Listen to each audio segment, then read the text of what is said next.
Assalamu alaikum. My dear beloved brothers and sisters, I feel like I'm a big man.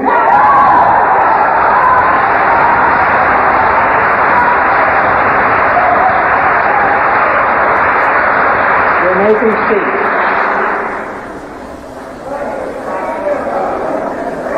Oh, that's a go ahead. Come up here. I think I know your voice. Oh, you all right? No, right here, brother. In this seat, brother. Yeah. Take that seat. You know, brothers, that when you have a helper, you don't want him to get out of your sight.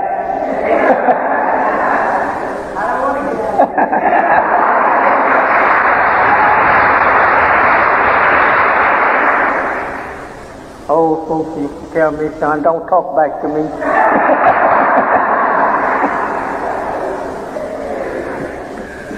My beloved brothers and sisters, we are so happy to see your smiling faces here today until we could almost cry with a smiling face for joy.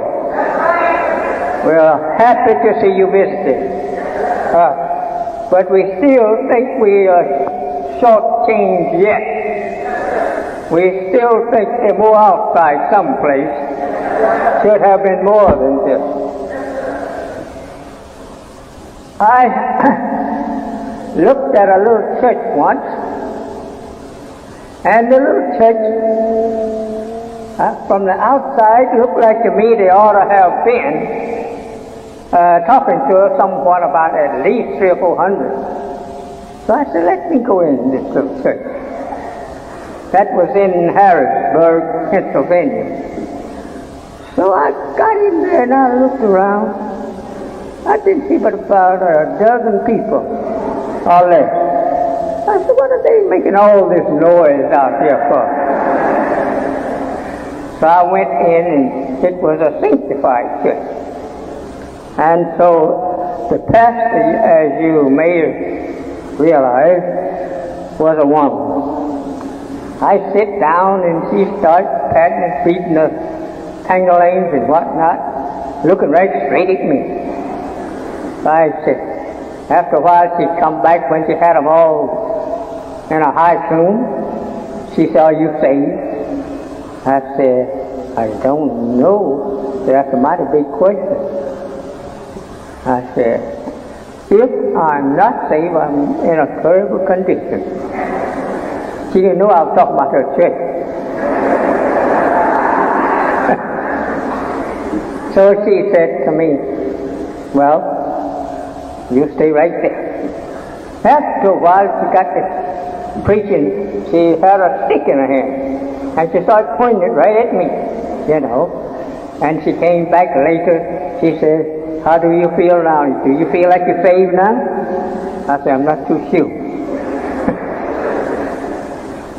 So she told me, she said, you keep coming here and you will be saved. I said, thank you.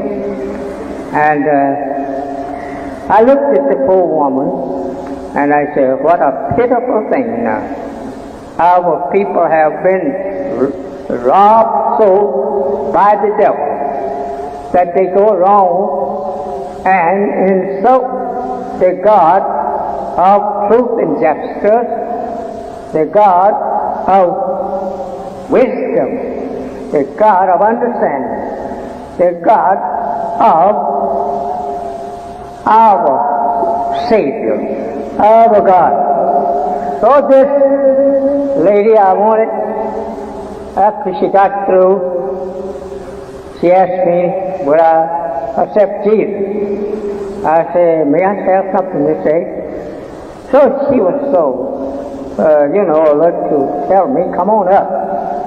I said to myself, going up, say, you think I'm coming up to join your church, but you're mistaken.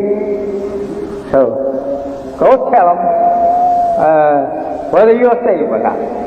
And tell them whether you want to join up with us. She started just patting her hand, and when they got far, I said, that's a great thing to say. that you are saved. As long as we are black people, I told her, I said, we are saved. But as long as we believe in white people's religion, we are not saved.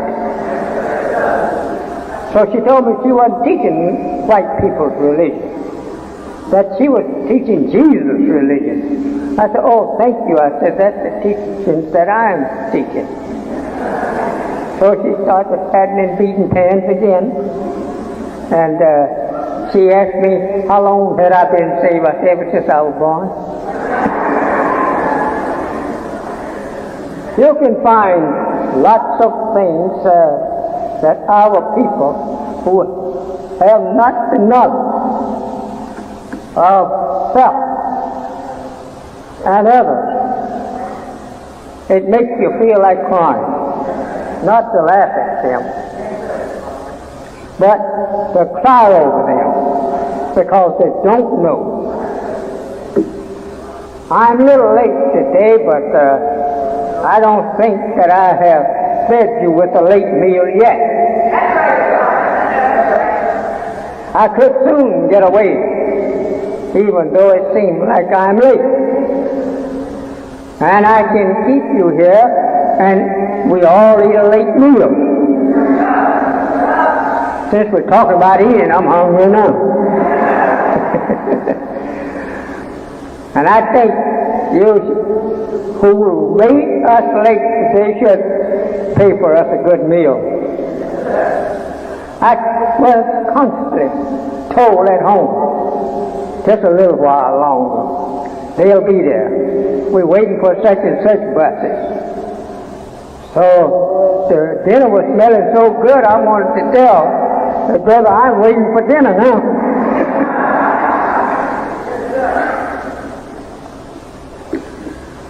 We have been working on rather teaching on the time, the theology of time.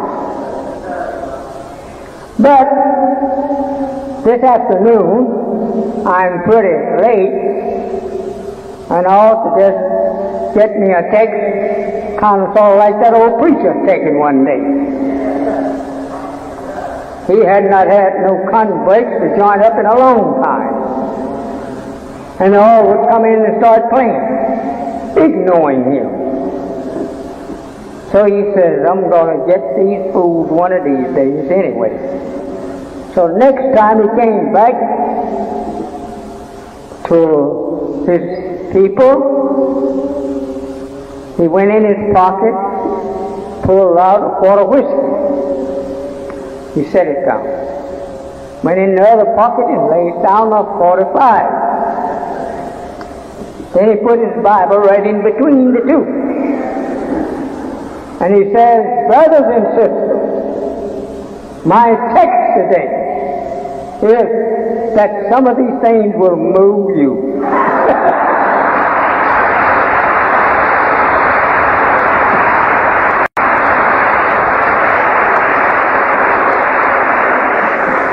Well, I'm about to take that kind of text too. We had a few sisters and brothers that we wanted to bring them before you. I don't know whether the minister have or not.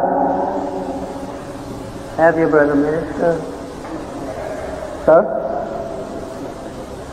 The minister loved to preach so long himself. So he didn't want you to break up his text. Well, I love ministers that love to teach like that. But I do like to learn who you are, and you learn us. We have a very smart little sister here. She has been with us ever since she was born.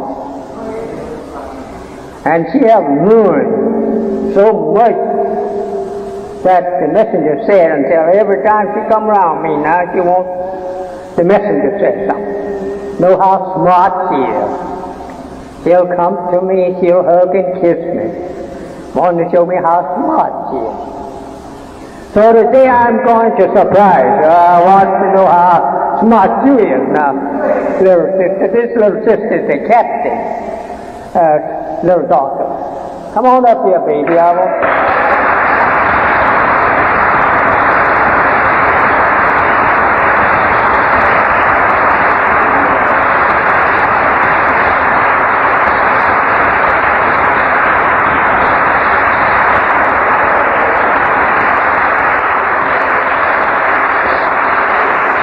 Put her down over there in front of that stand because she can't get up there. They won't see her. Stand right in the center, baby.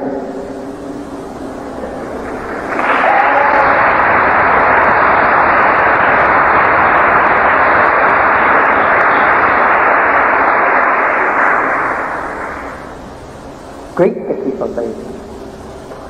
Greet the people. Walaikum salam. Who is the original man? Jamaica, the queen of the pen of God, the universe. You want to say it?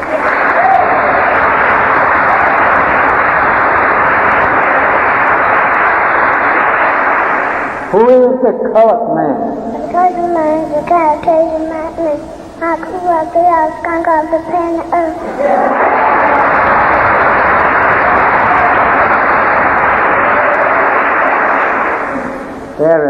Very good for her to know the difference in the two people. To know the difference in the two gods. You have anything else to say to us, baby? Tell us what. What is the population of the original nation in the wilderness of North America and all over the planet Earth? The population of the original nation in the earth of North America is 17 miles to 2 minutes, and 19 miles for open is 4,400 million.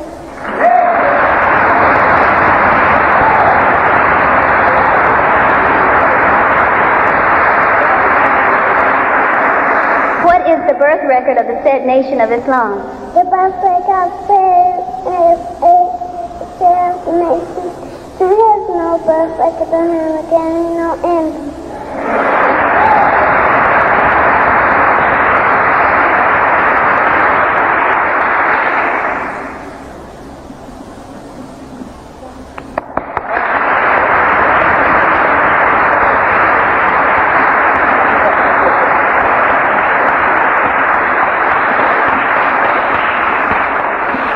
You can go to the high school and college. And if you are able to bring out a child out of either one of these places where the parents have gotten their Bachelor of Art degrees and whatnot, I will give you a nickel.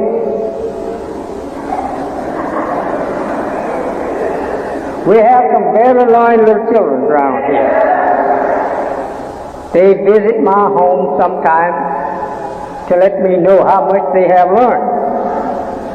And it just makes me feel so happy to see a child using the educational language of college students. They are very smart. This is not the only one now. This is just happened to be the first one I look over here and saw. But there are lots of them here. We have been teaching here on the time, the theology of time. But today we are a little late, and we feel like that we want to just to teach you this and that. This is what the old folks used to say. My grandmother used to tell my brother and I, when we go to see her, she said, "Sit down there, boy, and tell me that which you know and that you don't know." So my brother and I, we returned home saying, how could we tell her that which we didn't know? When we don't know a thing, she'd tell us this and we would tell her a story. And she would, and beat us on top of it. So I came up on the parents, they loved our back.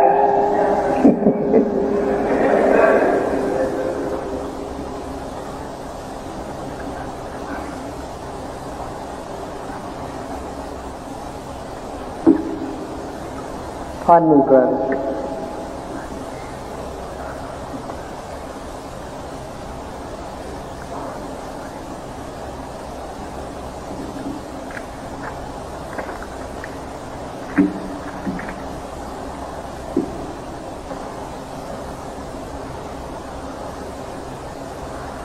Well, brothers and sisters, I don't want to prolong the time with ourselves.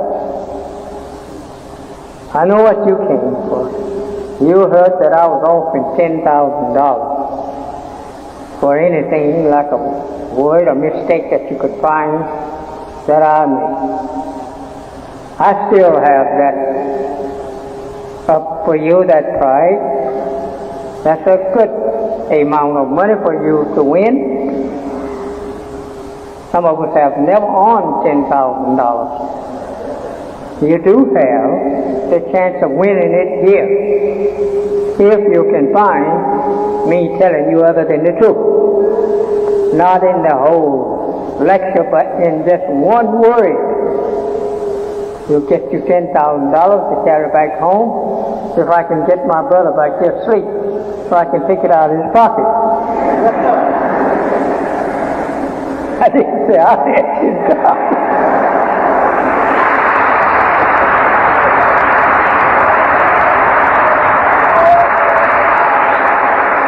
We see quite a few of our beloved people here with us, and that, hey, brother, all of those big guts that you said you had here, I never let them know. That's all the big people that you said you had here.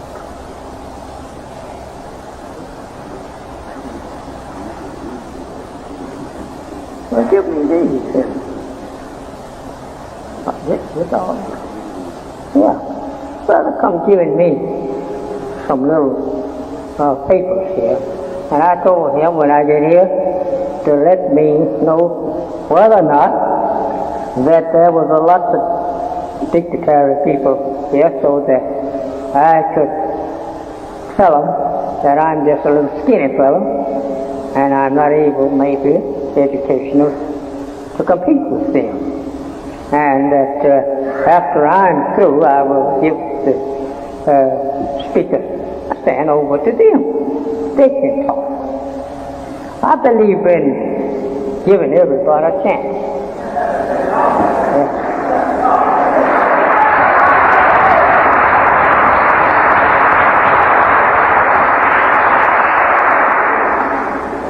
So I see some great professors listed here by brother. Here is a real estate man, and we certainly need some houses. Yeah? We need a lot of them. So I'm very happy that you're here. We will be contacting you soon. But some of us, you may have to help us with the down payment.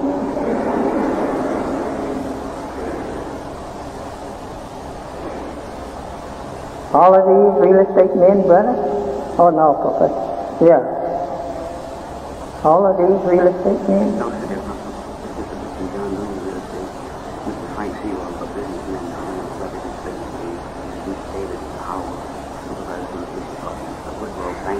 From the police department? Supervisor, I've elevated from the police department yesterday. And this is Mr. Woodrow Bank here. He was the United States Governor's office. Well, I don't want to meet no police. What the heck you have told me?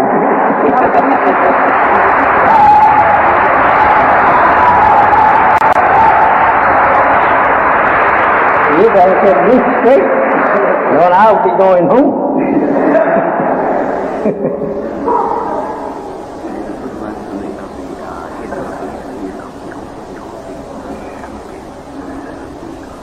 Yeah.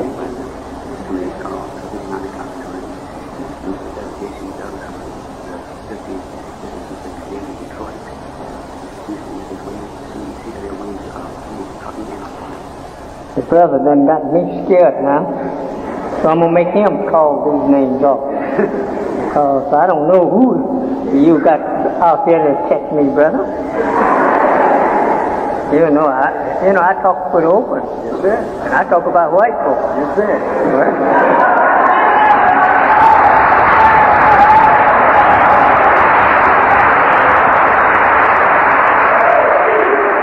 Excuse me, brother. My little humor, I don't mean anything. But, when you go to talking about policemen, somebody may start shaking. And we don't know whether he's after me or you. Brother and sister and Mr. Policeman, feel at home. We're your brother. Regardless of what you are, you can be the high sheriff of Cook County or whatever office you hold, you still is our brother. And we come here to make that known. Face to face today with judgment. And if we don't understand that we are face to face with judgment, we may be the losers. America stands before death. America is doomed to death. America is bound to go to her doom because of the way that she has treated us. America have mistreated the black man in America so wrongly that God cannot hardly wait for us to choose our way. You can say yes or no, I don't care. I'm perfectly independent of what you choose.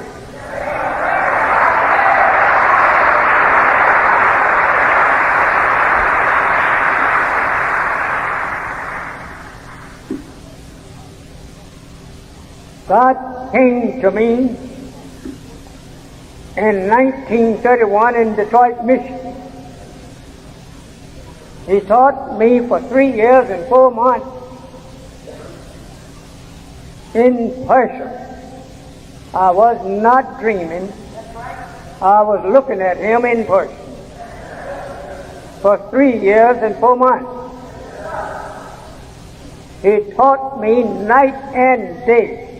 I used to be glad to get a little sleep. When he would tell me, I will be back, I would say, I hope it be long enough for me to get a little sleep.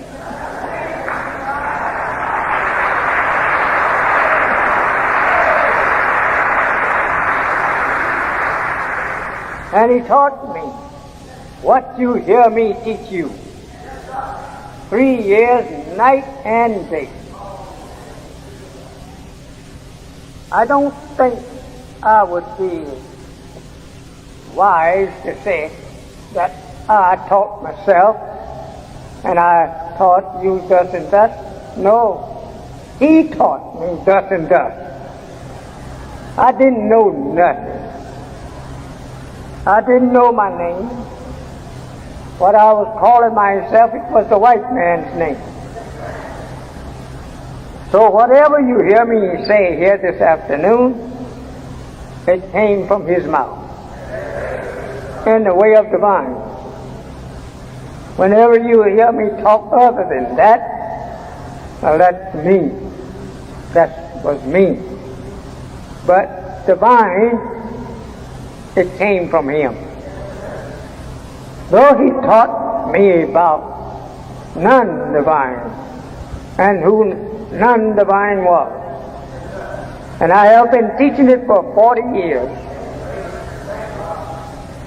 Think over that I'm no boy. If I've been teaching divine wisdom in America for 40 years, I didn't start when I was a baby. I'm an old man. And I'm ready for you.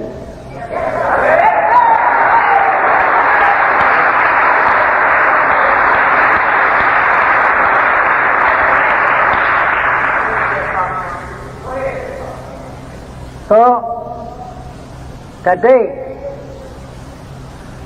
we are here and we thank you for coming out to listen to what I have to say.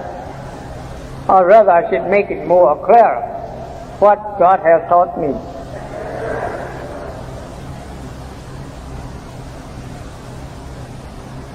I see here Mr. and Ms. C.W. Williams. I don't know whether this is my doctor or not.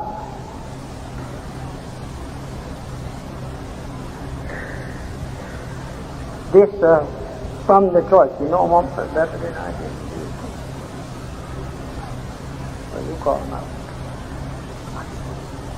All right.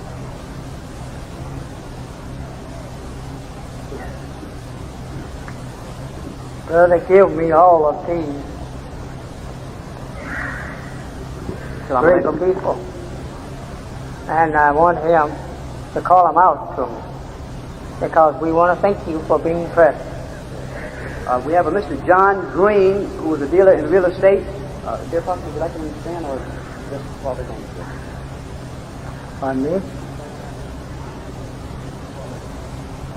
Yes, it's all right. Just call the name out in their perfection.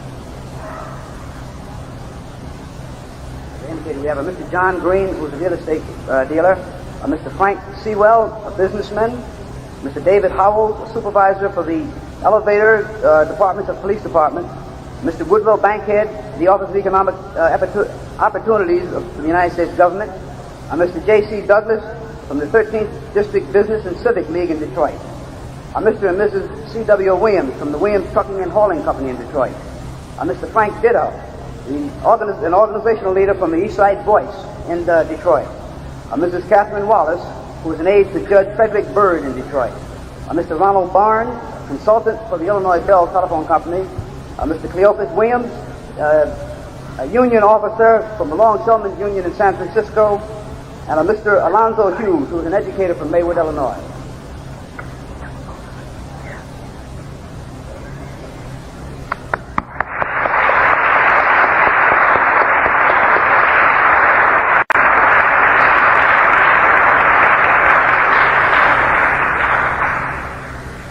We thank you for your presence, and we pray, Allah, that you will return again. We are afraid that you won't eat enough this afternoon, but we pray that you will return.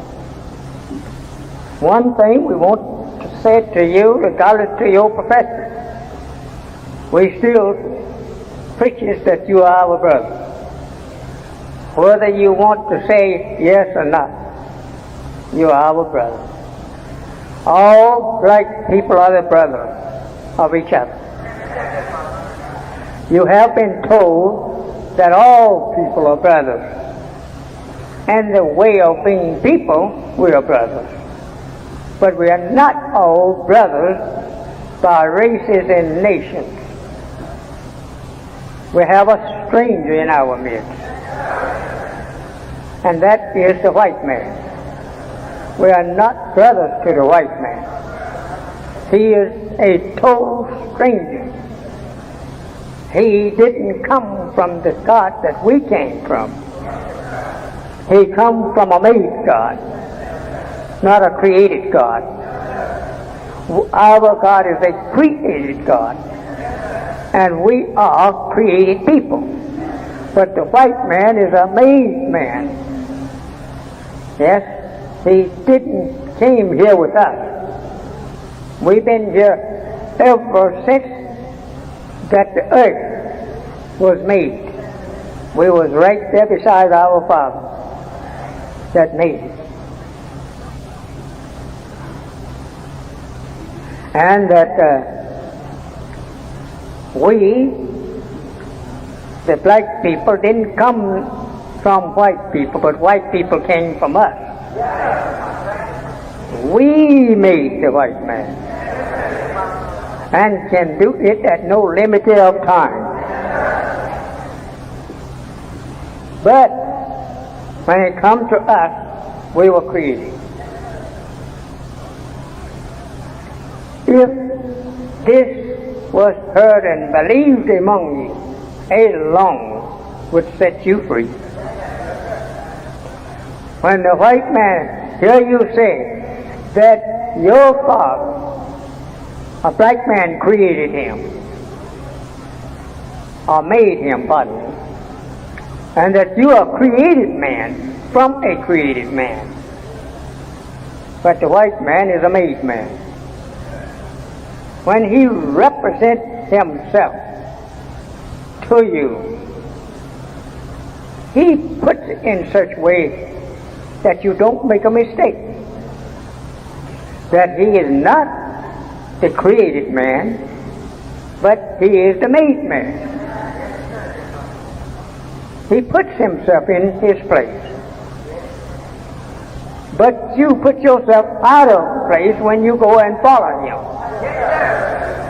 and call yourself the same thing that he calling himself. No equal. We've been here on the planet Earth according to the teachings of God to me in the person of Master Farad Muhammad, to whom praise is due, ever since light appeared into the total darkness of our created man. We are not people that came here just 6,000 years ago.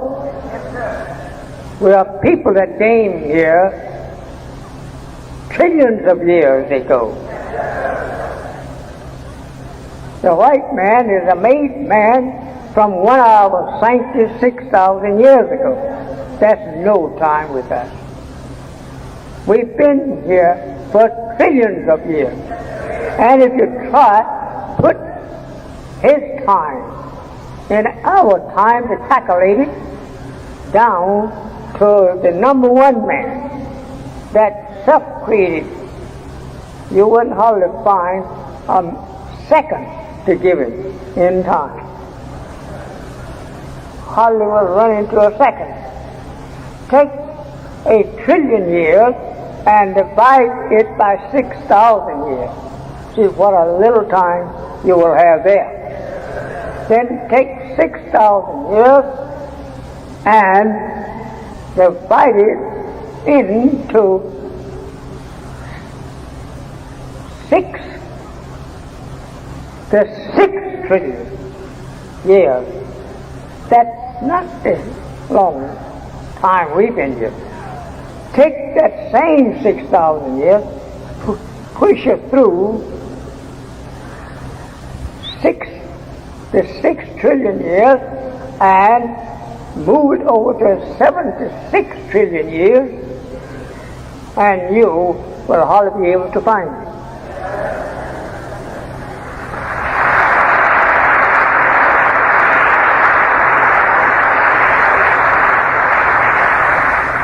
You may think that Elijah Muhammad don't know what he's talking about.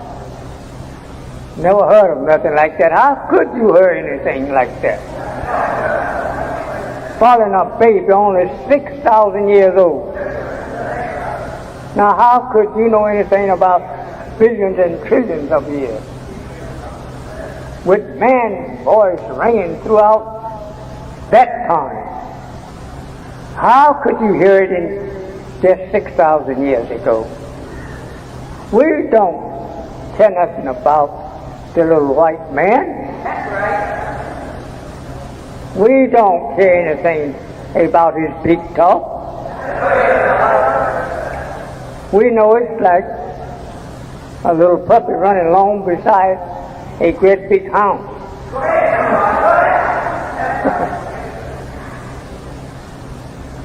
I'm going to move over to our work, but you should know this. Know how old the man is that's walking around with a big cane, cracking you across the head with it. How long this big shot been here? He's just been here just 6 days to our counting. He's not been here but a few days. 6,000 years is nothing. trillions of years. Black man, remember, you are the father of creation.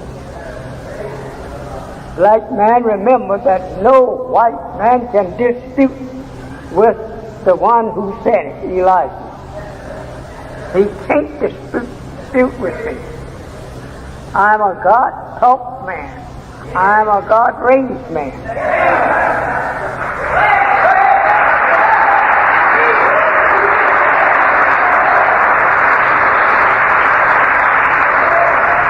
I wear this on my head, but we dare the white man to wear it publicly, but once a year. You know why he can't wear it over once a year? Because that he had nothing to do with the making of this. The black man made this thing. What I mean, the sun, moon, and stars. White man know nothing about the creation of such planets. This is why I want to teach you the theology of them.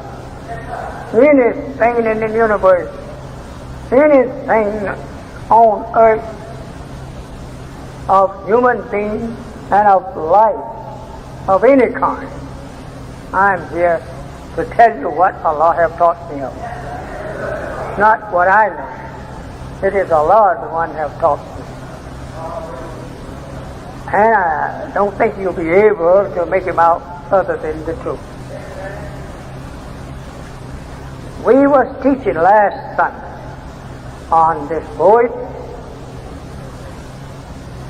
Where is my son-in-law? My son-in-law. Oh. Come on up here, Brother Wiley. Where in the world you been?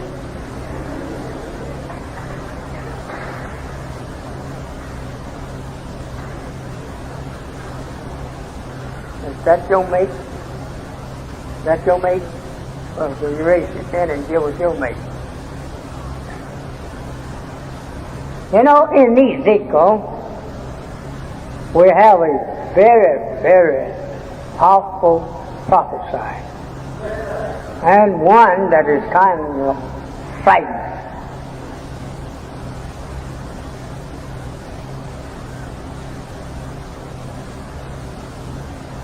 Don't you come here with no little something, because I'm hard to take. Take it good and time. Then I'm going to run you away from over there. You know, I'm a pretty tough fella.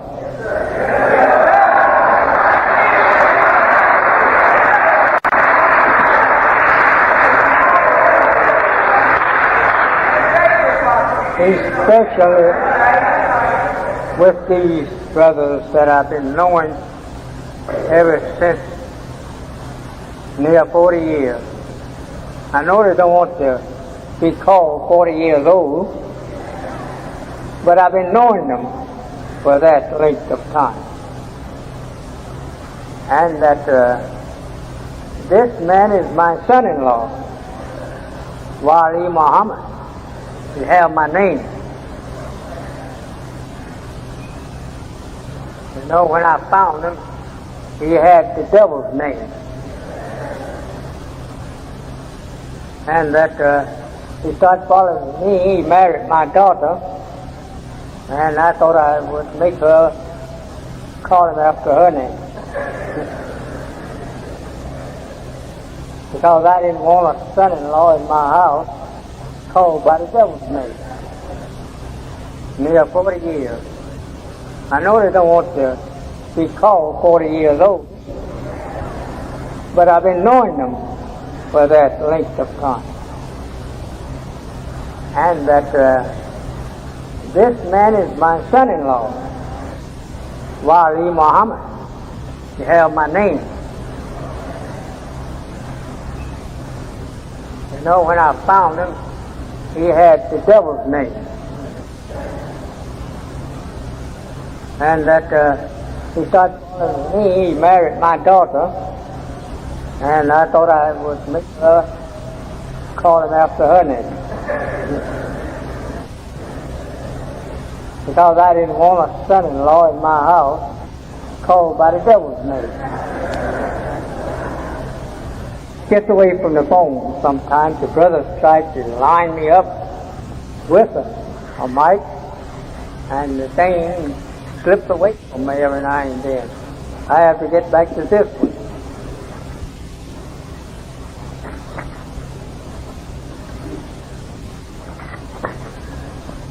And that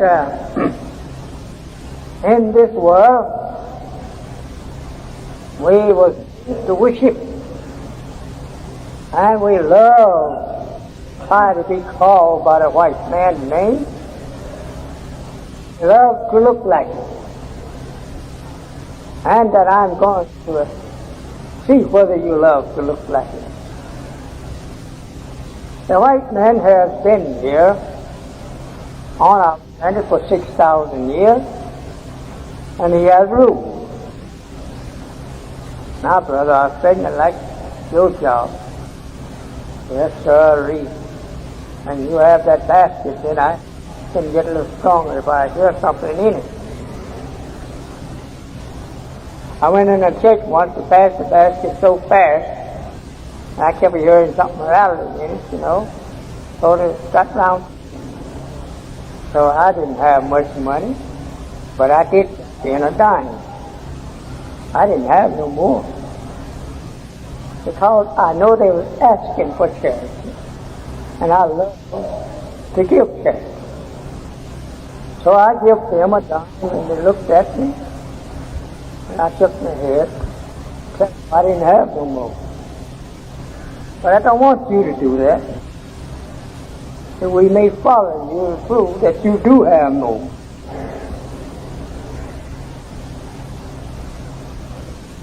And we're going to spend most of our time on this speckle, we will call it a wheel, and that's what it is. This afternoon, since that we're a little late. And this will make you come back to find some. But we have people in here from Detroit, Michigan, where I first began teaching. It was in Detroit, Michigan, 40 years ago. And they tell me that they have around 29 or 30 buses out there full. That's a lot of people to come over around near 300 miles. So if I didn't feel like I wanted to teach, I could teach for come 300 miles and further from the East Coast, about 900 miles, and some from the West Coast, I suppose. I think they are. People coming from these long distances mean to make them for nothing. They want you to tell them something. And if you're not going to tell them something, get off the stand and let them tell you something. You know, my brother, I have learned to be human with people is to get friendship. You're going to be stern and tell them about the pitchfork that Satan's going to throw you in the fire with. You only get fright. But tomorrow morning you wake up, I don't believe that. No, we don't want to fool you. We're going to talk about some fire, but it's not the kind of fire that disappears overnight. It's the kind of fire that lingers around with you, and you feel it. So my beloved brothers and sisters, you take for an instance that I have the Holy Quran. You're lying beside me. I don't have the Bible here with me. Can soon get it. We was never taught to read the Holy Quran by the white man. We never were taught that there was a universal religion besides his that was called Islam. He never did talk about no other religion but Christianity. And I want to say, brothers and sisters, that if God made Adam and he waited Adam's children got about 2,000 years old, and then he sent to teach them the right religion, I said, God put himself in a very ugly thing. Why, the people could force him to say, why did you leave us without Aaron for all that time? You think these things. 2,000 years after Adam, before ever that he sent Jesus with the right religion. Just think over that. What kind of God was he? Now he said this is the best one. And it's that if you believe in Jesus and Christianity, then you will go to heaven. But what about all those people before Jesus was born? Where did they go? Just think over these things. What kind of God was that created the heavens and the earth and then would not create for man a good religion until he gave birth to Jesus? Just think over these things. I don't have to just think and reason over. Would God be so evil that he would let us live here all that time before ever he would make us a good religion and a good man? He said Enoch was a good man. What religion did Enoch have? If he could, just think over that. He said Moses was good. What kind of religion did Moses have? Just think it over for yourself. He said Moses was good, that he sent him into Egypt to bring out Israel from bondage of the house of Pharaoh. Oh, well then, what religion did he preach to? Now, he didn't talk by no religion. The prophet said he brought Israel out of Egypt by the hand of a prophet. But what kind of religion did he carry there?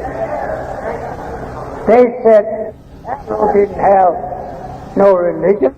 He worshipped owls and whatnot. What did Moses worship? And what kind of religion did Moses offer Israel? Have you ever thought of this? He still had to wait 2,000 more years for Jesus to be born. Have a religion? Answer to yourself. If it's a religion, what was it? He said that he didn't come to change the law of the prophet, but to fulfill them. What was the law of the prophet? We want to know where we're going to, where we're headed to. Since the white man have rose up among us and claimed that he have the right religion. I want to know, Mr. Devil, who you think that you could fool in the way of religion while you're blinding the people's eyes to the knowledge of the religion of the prophet.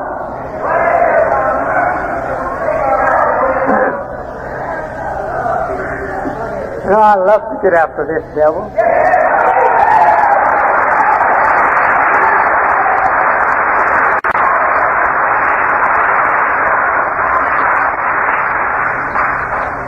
He people that tell us to believe and follow Jesus.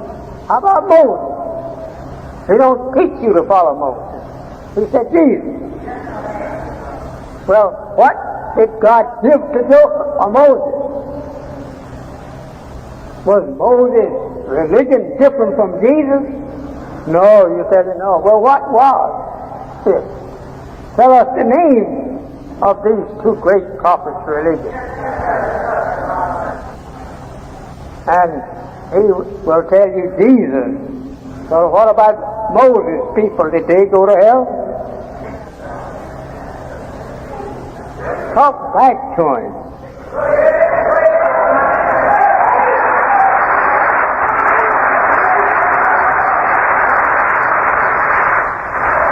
And you will find he will run from you. Face him with truth. The God that taught me, he calls him the skunk of the planet Earth. Don't get scared, brother. I'm going to hold you. Oh, yeah, you start running out of here, I'm going to hold you. So don't get afraid. I've been here 40 years teaching this thing.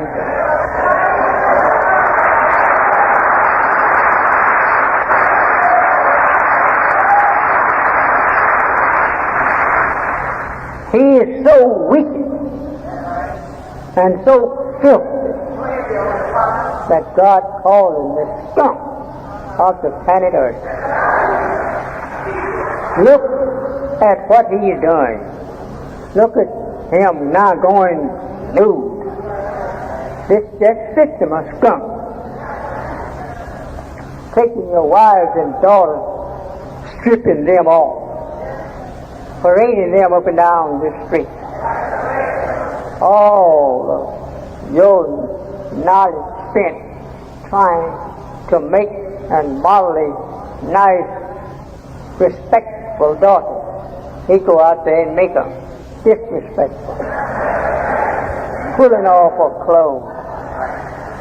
Showing her shame up and down to the public. The Holy Quran says he pulled off their clothes and showed the nation their shame. Believe it or not, but you can walk out the door and see. They're out there doing that. Or maybe she may come in your own house. You don't have to walk nowhere. Just look what he did for your daughter. Your wives made them put off their clothes and made them to like it. I'm only telling you the truth. I'm not saying it.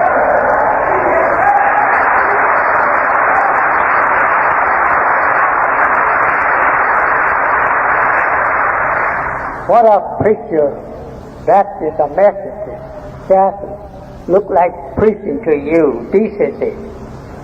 And there sits his daughter with nearly all of her clothes off. Just think of it. Any of you preachers, if you're in here, follow the white man to pulling your wife and your daughter's clothes off to the public. You need to go back and ask God. I think you made a mistake if you sent me. You said God sent me. But I said, go back and tell him that he made a mistake.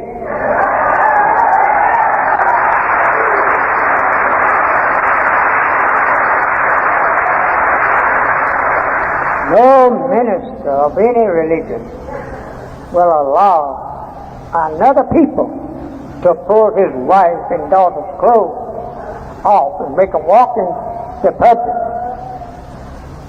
nude almost. You would never be able to convert me. No. Because you should first do like the preacher in the jungle of Africa and Australia and other far off Pacific Islands. Preach to the savage to hide his nakedness. This is the first preaching we give to a savage. To cover your nakedness. But you hear in what is called civilization. think of civilization. You'll say you're a civilized man, and got your daughter and your wife walking out there in the street half nude. This is what we see in Africa, in certain spots. Yeah, I've been there. I have traveled a little in Africa myself, and also in Asia. I'm not telling you something wrong. I'm telling you what I know, and if you've been there, you will bear me witness. Yes, that you saw the same. It's ugly looking. Wives sitting down on the shade tree with her body near nude, with her baby nursing from it, as though this is the right civilization. We got to civilize people. We got to go to Africa. We don't consider the jungles of Africa's people anything for us to follow, to be taught. Be taught what kind of way. If you're not civilized, you can't lead a civilized person.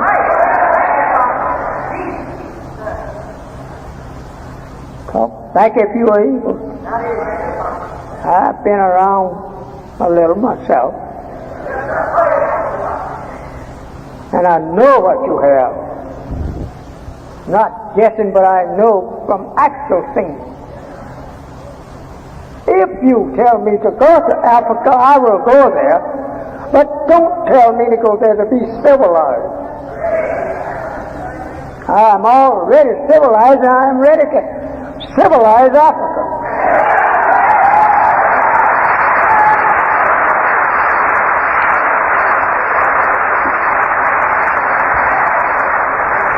But some of us rise up boasting of Africa. I said, first get civilized and go there and civilize Africa. That's right. Then I said, we all is together in civilization. As you see, the drawings at the head of our paper, Muhammad speaks. He speaks too.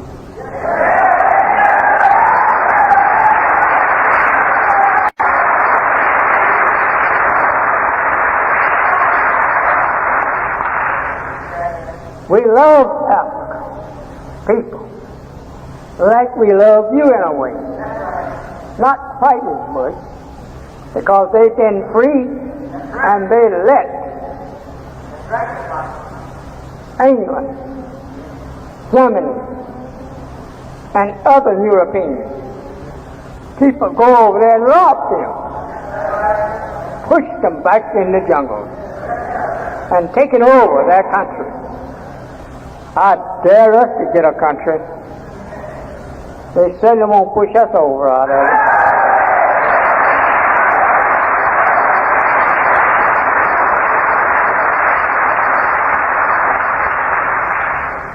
I'm only pricking you up on this simple thing.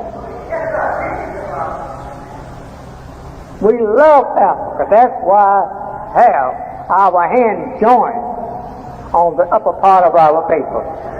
This is just what we want to do with Africa. We want to make Africa our better.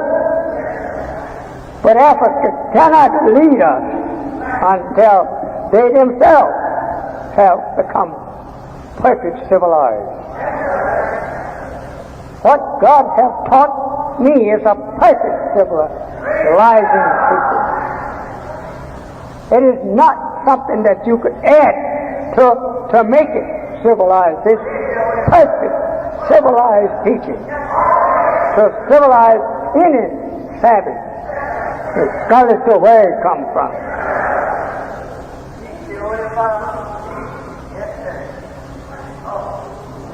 I have been visited by many Africans, many of them, right here in Chicago, at my home, 4047 Woodlawn. They come to me and they are happy to meet me. and I'm happy to meet them. There are many fine scholars and scientists in Africa, but in all of their knowledge that they have, it is not from the right source. White men have taught them. They have some of their ancient teachings, but now it must be replaced for the new wisdom, knowledge, and understanding that is brought forth to liberate the black man all over the earth. And that knowledge is here with me.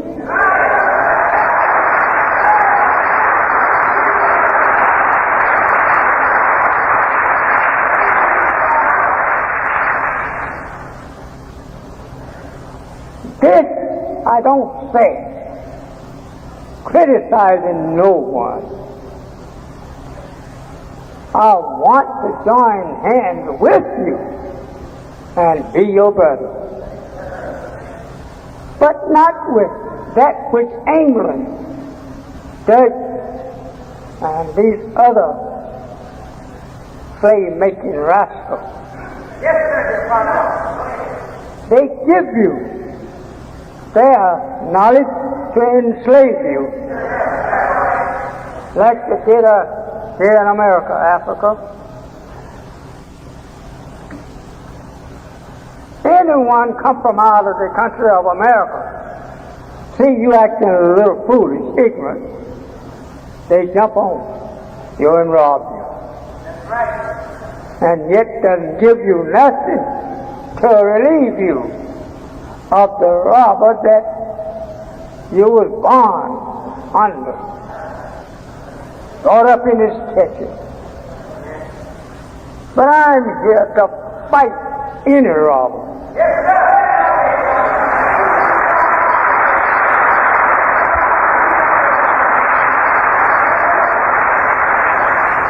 As the Bible teach you of me, and you thought it was the Jesus like that 2,000 years ago, but is he like?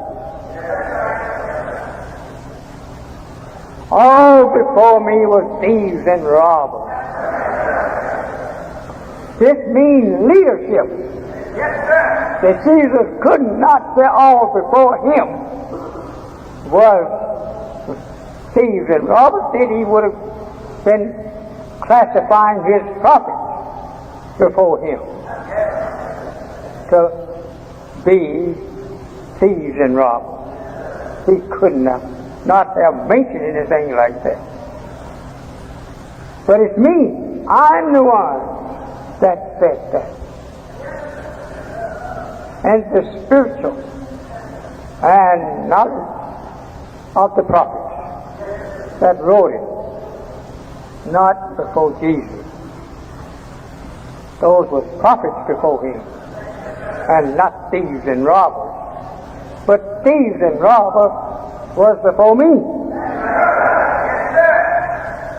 Robbing you of all they could. Very black leaders come before you without robbing you. Most all of them, they always look to see how heavy your pocket is. And they set out to rob. I see how empty your pocket is. I set out to put something in it.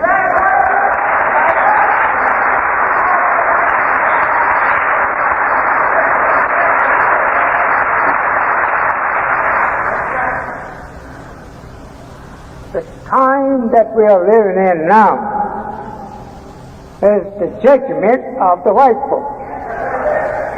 And America's number one voice.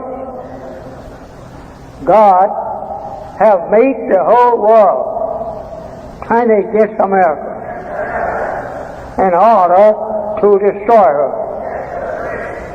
As Daniel says in the Bible prophesying of America, of the four beasts. Think over four beasts is the name given to the four greatest governments of the white man by the prophet. He didn't call it nothing but beasts. And now you want to call them angels, while the prophet calls them beasts. And that's not what they is. They got a human look, but their characteristics is a beast.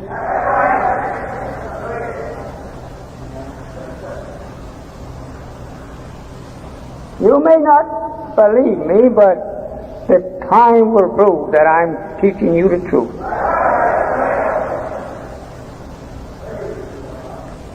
This particular drawing here that my son-in-law just did for you is found in the 1st and 10th chapter of Ezekiel. He said he saw in a vision a wheel in a wheel. It didn't come down to the earth. He said he saw it rose up from the earth. I want you to listen at me good, as I have thought that it would have been best that I talk about this wheel. No, you keep that. I don't want the stick. I want the wheel.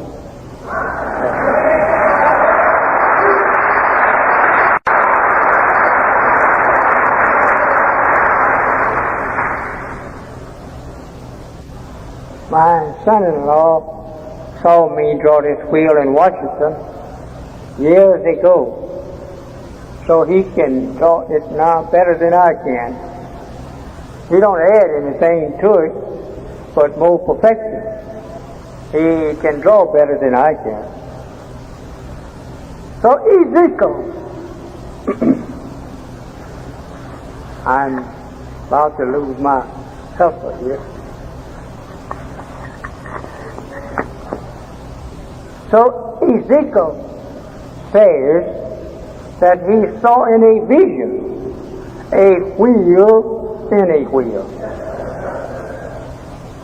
Now you see only the outer of the great wheel that he said he saw. But he said he saw wheel in a wheel. Where is the other wheels, Ezekiel? Now, if Ezekiel saw any vision, prophets don't see visions of lies. Whenever they have a vision, it's the truth. He said a wheel in a wheel, and that this wheel rose up from the earth. He didn't say nothing about where it was made at on the earth, but he said a wheel rose up from the earth, and that it got so high it looked dreadful. That he said when he looked at it, he said, oh wheel, wheel, wheel.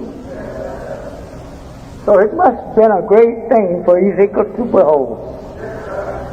A wheel, he said, got so high that it looked dreadful. And out of that wheel, he said, he saw something come down from it. And he called it, what is that thing called? He gave it a name, some kind of cherubim, and that we thought that he was talking about angels, but that is not angels. No, that was another plane coming out of this plane. This is a plane here that measures, Almighty God taught me, of 1 half a mile by half a mile. That's a mighty wheel. And that when it flies over the place where it's going to drop bombs out of it, he sends one of the planes like this one coming out of. Then he drops the bomb out of that plane on the earth. And that bomb that he dropped out have a bomb inside of the bomb. And then it have in that bomb a thing made kind of like a earth drill that you see people drilling out here in the streets. You have that type, but it's so much more powerful. It comes down from this plane, drops it on the earth, and when it strikes the earth, a motor goes off in it. And it takes this bomb here into the earth. Something like a mile before ever she explodes. And that bomb have a steel drill that it can't batter and it can't be stopped until it gets a mile. At that depth, then the explosion goes on in it, which have 100% dynamite in it, while we're using 70% on earth there with us. But God taught me that they have 100% this type of bomb that they drop on the earth from a terrific height of what height the mountain is to be. If it to be 2 miles high, they drop a bomb in the earth to go down 2 miles into the depth of the earth. Then she blew up a mountain 2 miles high. This bomb don't have that dreadful, this wheel does not have that dreadful bomb. These bombs will only go into the earth, he said, 1 mile. They will blow up a mile high a mountain. This wheel here have 1,500 of those little planes you see the brother has made on it. It have 1,500 of them on it to drop off on America. They will take a pipe over North America and they will drop off these bombs and they will save 3 of these bombs to drop on England. They will drop the other 3 on England, which it will only take just 3 of them to rip England apart.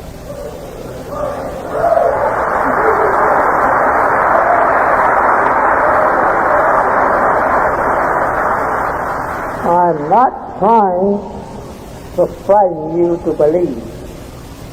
That's immature with me. I'm only telling you what was told to me by God to tell you before these things take place. This plane here, I guess my speaker don't want me to talk to it.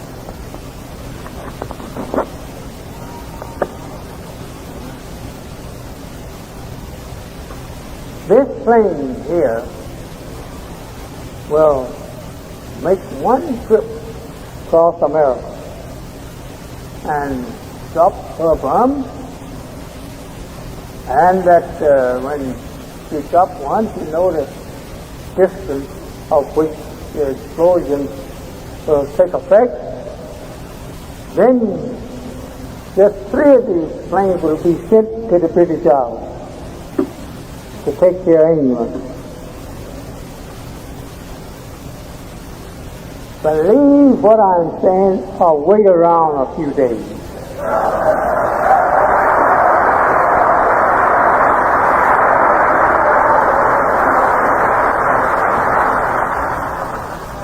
This plane goes above the earth 40 miles to unload those bombs on America. He gets up 40 miles. Oh, we have jets like that. Right. But, brother, when this plane unloads her deadly destruction, you won't have no planes up there. No. They won't fly up there with your jet. They're going to get rid of your jet on the ground first.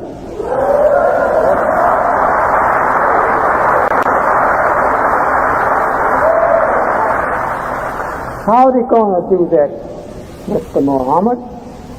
They do it like this. First thing they will do, they will go and destroy all America's airplane bases. And they will also destroy her planes that you see running up in the air now at the speed of sound, and that's a terrific speed of a gun shot, and more faster than that. They get rid of them first. How are they going to get rid of them? Oh, yes. They're going to make her and her enemies get rid of him. Yeah. She has some enemies that have the same thing that America has. Put them to fighting first and make them to get rid of each other. Just without it, they will almost kill each other. This is what they're driving them to now. To do away, as one scientist said, America, the white man would not worth using no such high explosion on it. Wasn't worth it. Doing like the Muslims did, that people live over here next to Turkey. What's the name? That Turkey almost annihilated. When they thought the last war was, another people there. They're all but annihilated. But some of them still around. Albania. No, not Albanian. Albania is Muslim. These little Christians that live there next to Turkey. Armenians, that's who they are. Armenian is Christian. So the Turks thought that it was time to get rid of the Christians. So they went out and just went and slaughtered Armenians like nothing. Till he was told that it was not time to kill all white people. But that's just what you're going to see. Get rid of all white people who is the devil of black people. You will see. They will bear me witness if they was in here. I can make them bear me witness. That the war that is breaking out now, the war of Armageddon, it has already begun. This is to get rid of white folks. You don't need to go over to Vietnam to fight. No. What you going to fight for? If America wins, you still will be her slave nation. And you will have Vietnam to divide it. But you won't win. Those old ancient Hindus that is fighting over there against America, Christianity. Allah put them to fight him because he don't want either one.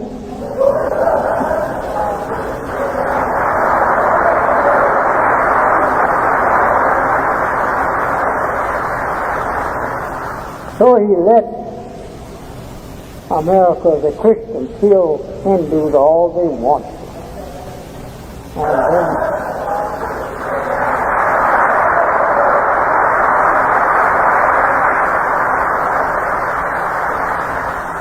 so he let America, the Christians, kill Hindus all they wanted.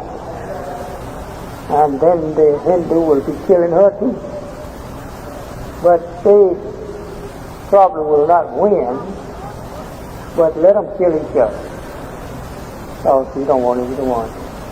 You notice how quiet the Muslim acts in this war? You never hear tell no Muslim going to war to defend either side. No. Because they don't want either one of them, Christian nor Hindu. A Hindu is one of the oldest enemies of God, of man. You're running over talking about our people, killing our people, just because you look like you're little. They're not people. It's been on this planet for 35,000 years trying to destroy God's own religion, Islam. You don't see no Muslim. I would to my God that I could get one of these bombs and one of these planes and fly over that territory. I will show you how long they will be here.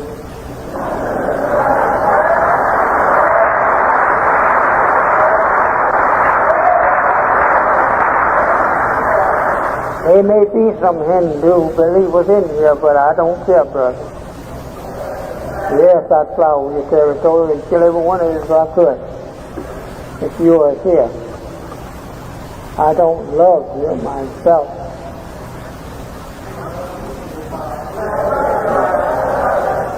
I don't care if America kill all of you and you kill them too. I don't love either one of you.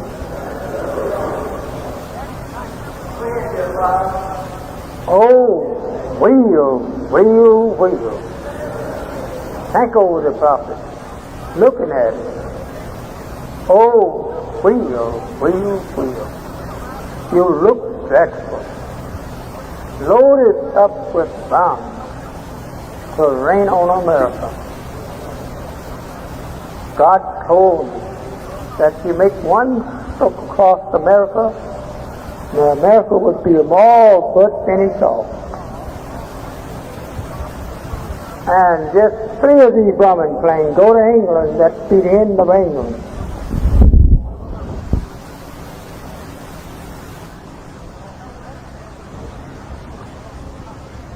Just one of these bombs each of her house, that's all. Go in the earth 1 mile.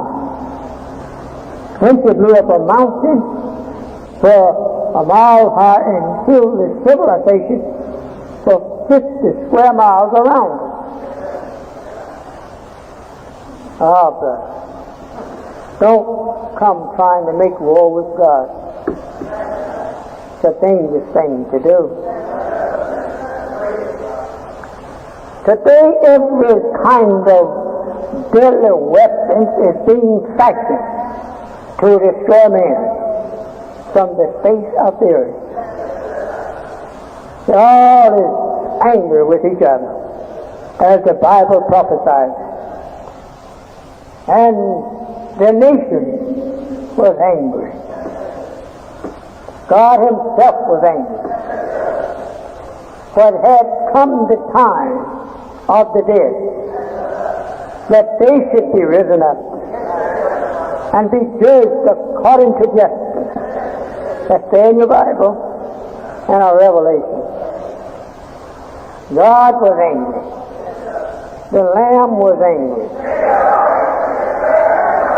Everybody angry. Because the war of the devil was against God and his messenger. So God and his messenger both was angry. I'm angry now. I'm ready to fight.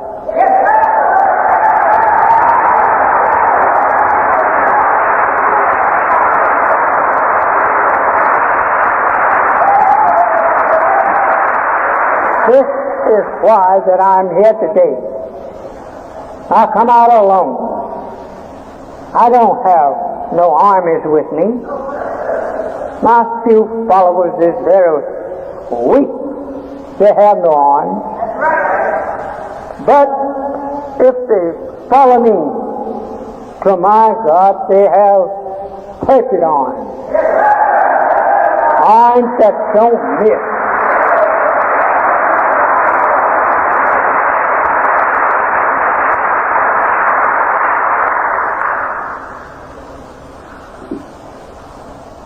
I guess someone is hungry like myself.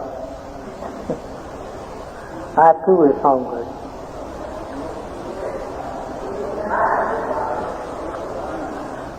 Save yourself from this war. This is a terrible war. Everyone throwing at the other all he has, and deadly bombs, guns, and everything. They're done. They're prepared to do it. If you don't have a Savior in this day and time, make haste and get one.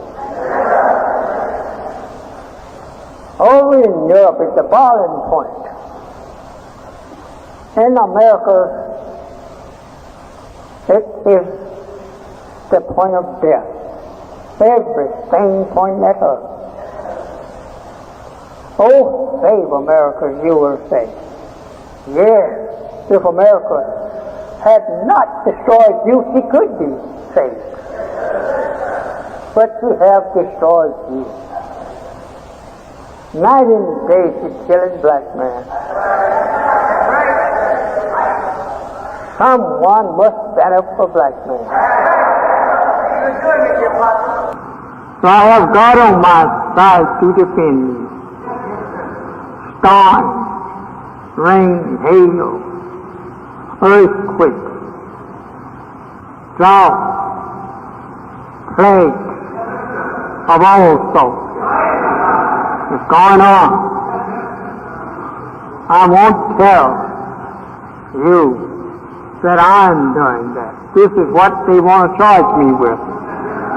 But I said, charge it to the right one. The powerful one, that's God himself, not me. Certainly I'm with him. Certainly I hope that he will be just about him. So my dear beloved brothers and sisters, I have given you a description of what's in the sky. There's a sciences are through on it that tells every spot where America heard bombs and where she got her dreadful. She has something dreadful. Dreadful planes scattering around with bombs that is capable of ripping this apart, but they can't get to it. That science is on there. If America's bomb is over California, they take this and just sneak away into another place. She has seen it. She admitted to me they have seen it. But they can't get to it. They are like the Jesus was when he was here. He had the knowledge of tuning in, hearing what you think about. If the Jews started at him on this side of town, he'd go on the other side.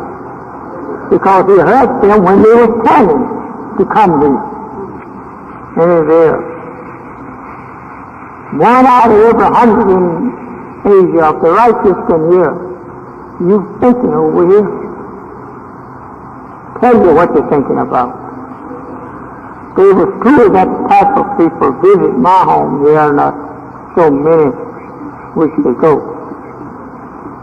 They both look like brothers. Whenever there is a God-raised man, a prophet to deal a big job. These types of scientists visit him to assure him their friendship, that whenever the right time comes, we'll be with you. We will take it. These are the type of scientists that you read of in the Bible, that one or two go forth and do this and another one do that. These are the ones that I'm telling you about. Visit me here not so many days ago. They have orders by Allah to do a certain job. Each one is to do a certain job. Like you read of it in the Bible. That one scientist, he went out and his job was to send a plague of wind, or send a plague of storm, or to send a plague of fire, or something like that. These are the type of men. I know them, and they know me. And that everyone has a job to do. There's 7 of them.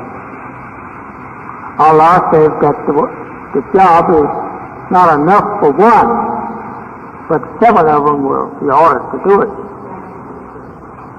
And take over. Not books, they are men. And last of all is that dreadful angel, which places one foot on land and one on sea. That's that dreadful one. That's the 7th one.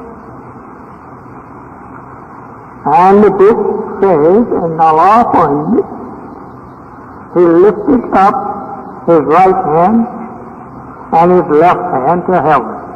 This is the way Muslims pray. They lift up the hand and they pray like that. Both hands. And he said in his words, time. Time. No, it's not. It's no more. And then he cut a solid into gravity and set the nation on fire.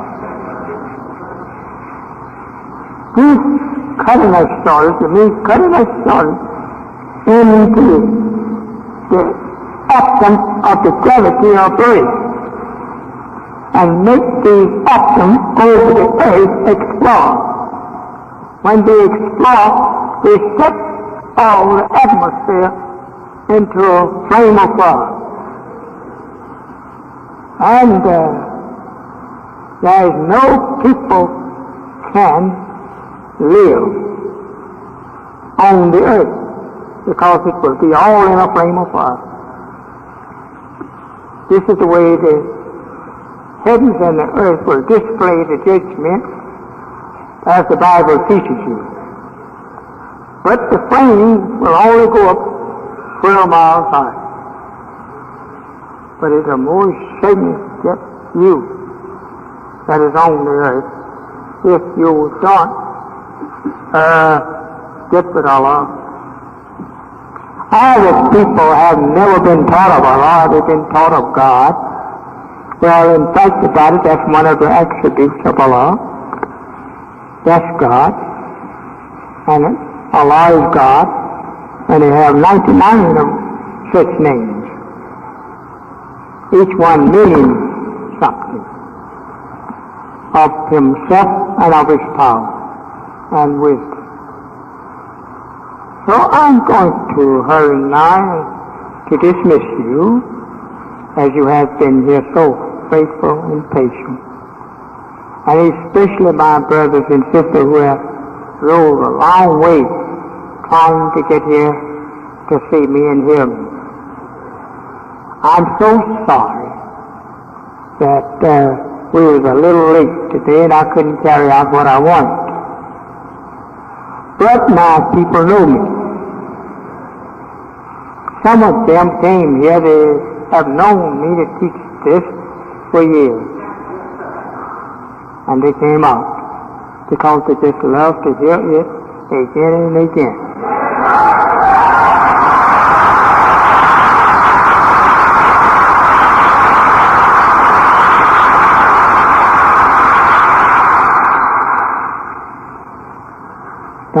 sleep. This is what the book says happened with the 5 wise and the 5 foolish. The foolish went to sleep. And judgment was called before they could wake up. So don't sleep. I want every one of you who are visiting us to go to our restaurants and eat your fill for half price. The other.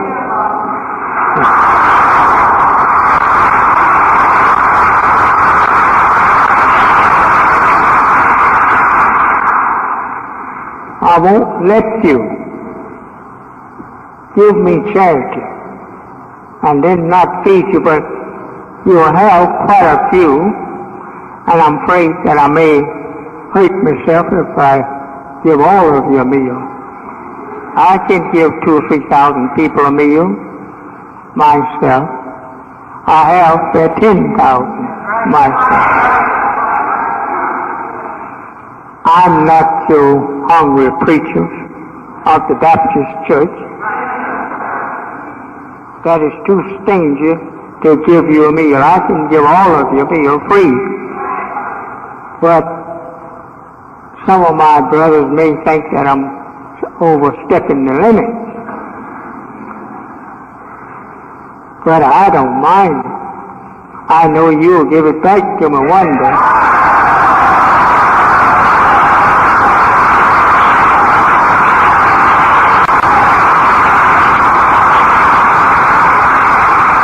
I'm not preaching for you to give it back to me. Nor am I cutting the price for you to give it back to me. No. I don't care nothing about you giving it back to me. I love you and I want to give you something. Satan, go to our eating places this afternoon. Help yourself for half price. I wish I could give you a meal after you go home. That meal you eat there, I wish I could give it to you. I love you.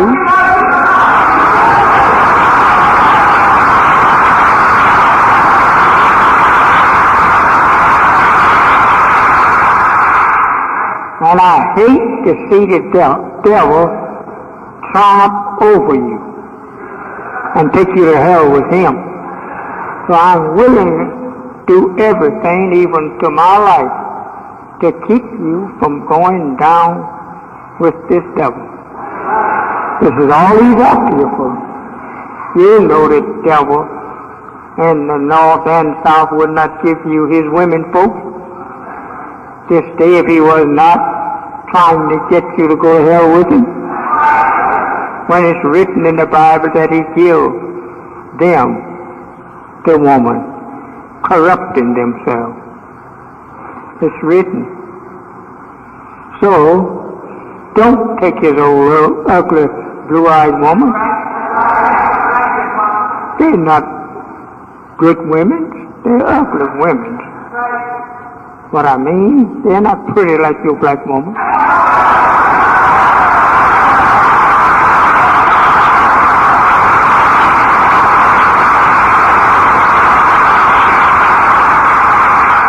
If your black woman was not better than his white woman, why is he all the time in your yard and house?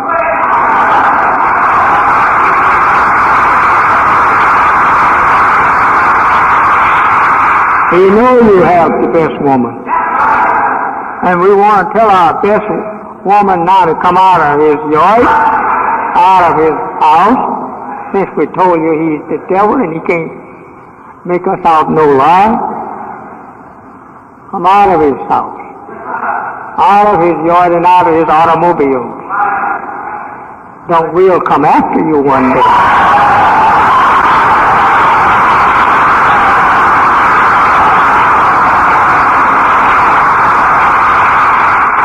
You see these brothers sitting around here with apple wire on their head? I'm training them to come after you.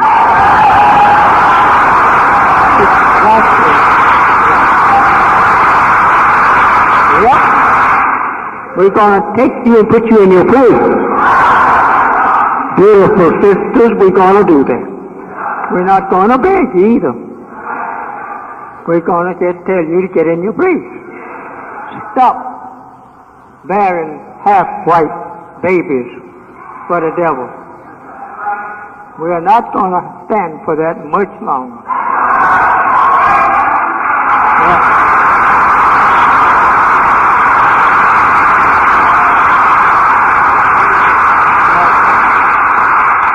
Now leave it a little alone. We mean what we say.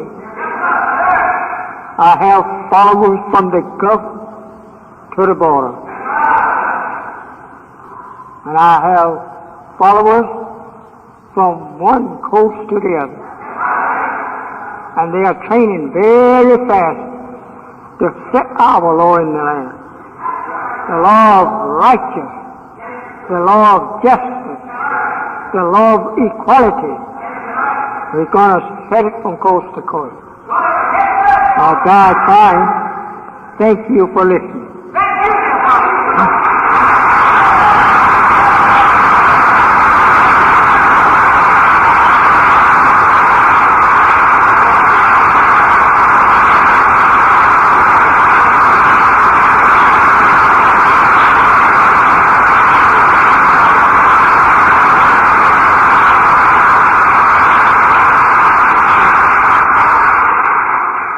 I thank you, my beloved sisters and brothers, for you visiting us here in this mighty fine, beautiful house, finest one that is in the country of our black brothers and sisters.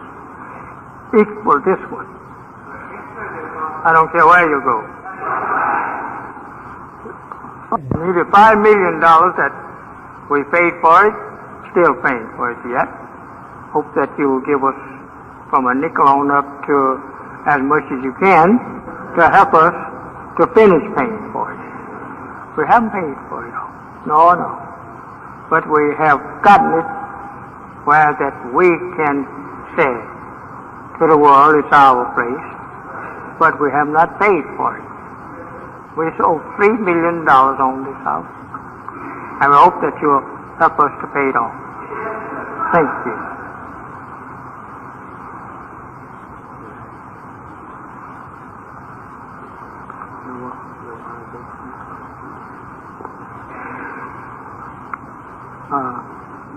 My brother minister here will dismiss you, and I want every one of you to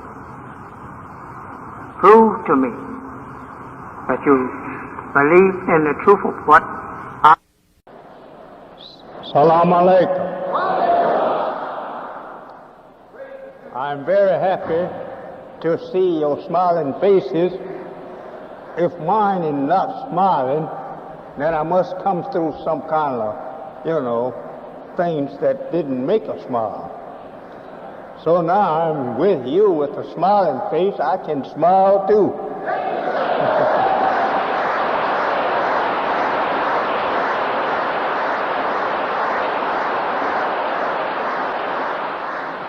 It is not because I'm late now that I'm going to hold you late. No. That brother or sister that wants to hurry and get out of here, I'll take that frown off from your face, and we will be going at the same time probably anyway. As usual, we get out of here around 4:30 or between 4:30 and 5 o'clock. I don't intend to hold you later than that. I just wanted to be sure that I see you. See, was you making and fulfilling your promises that you will be here. So I have fulfilled my promise now that I did come out. And I'm very happy to see so many hundreds and thousands of you. You're in the thousands. Know about how much our household here and that I am very happy. If I had stayed home, someone would have returned from here and told me all of these people was down here. I would have wished I could have then called you back. I'm very happy to know of many things that is good for you, and that they are coming into being now where we all can see them. We have lots of people here, and lots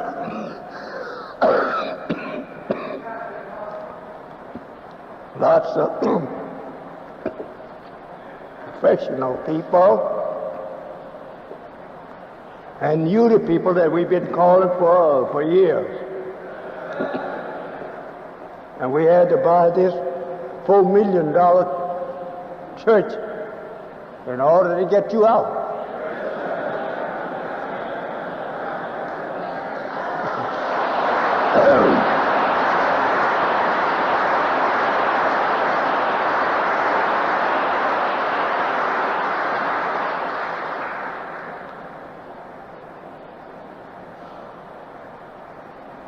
So, since we spent all of that money just to get you out here to listen to what we have to say, did you know, brother and sister, you have to pay for that?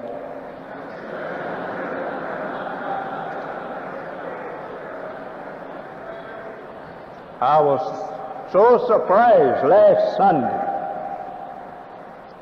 when the secretary told me how much you give. Wasn't that average of $1 a piece? I said, brother, let's go back, try them again. 2,000 people, and not $1 a piece that they give. So if you go out of here today not giving us $1 a piece, averaging that, we will go to your home and eat.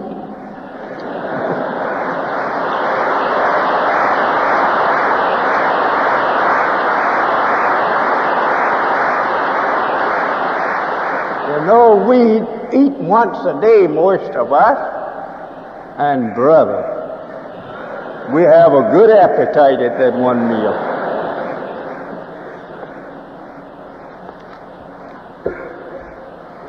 Don't think now that you can out-eat the Muslim. Certainly we can out-eat you. We wait till we're hungry. And a hungry fella can really go some. We have with us Lawyer Lawrence E. Kennan. I hope that you didn't come down to make no arrest or to try to win the case that you have against us. If you do, we're going to put out a warrant for you right immediately.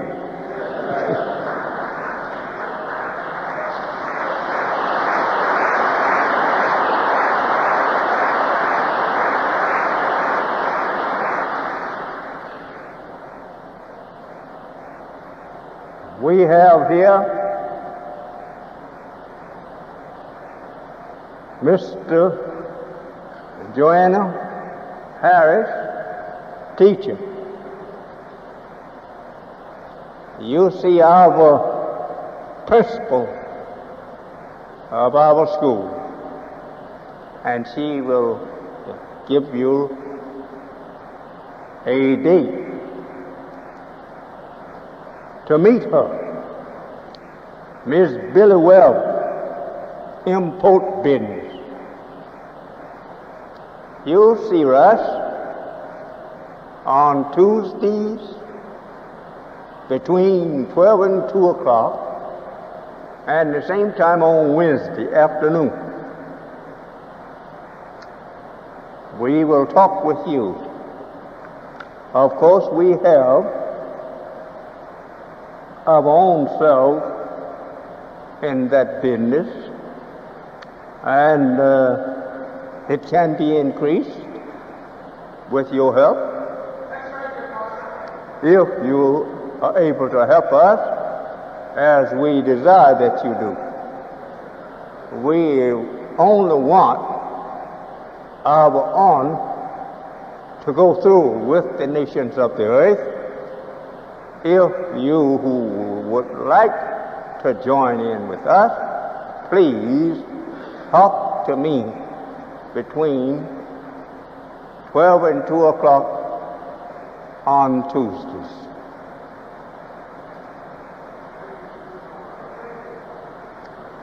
We have to import much of what we are after for you, because here in America we deal with our enemies, and they don't want to give us the price that we can get elsewhere. America is still America. We are a nation growing up in America to become an independent nation within an independent nation. We have our flag to go forward to make a move for self. We have brothers all over the earth. We are a people that outnumbers our enemies 11 to 1. We are a people who are not, say, going to make an attempt. We're going to do what we attempt to do.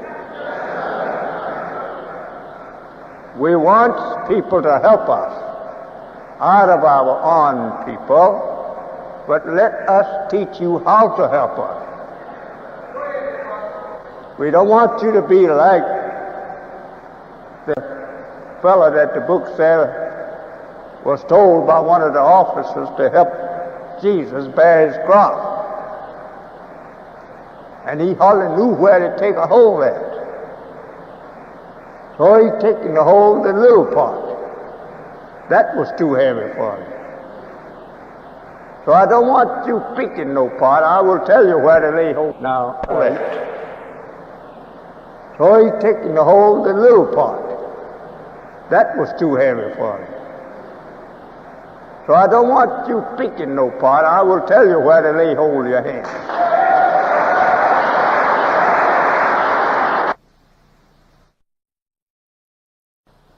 Yes, you are. Now, some Tuesday between 12 and 2 o'clock. And that we are not, say, really driving, putting on no drive for import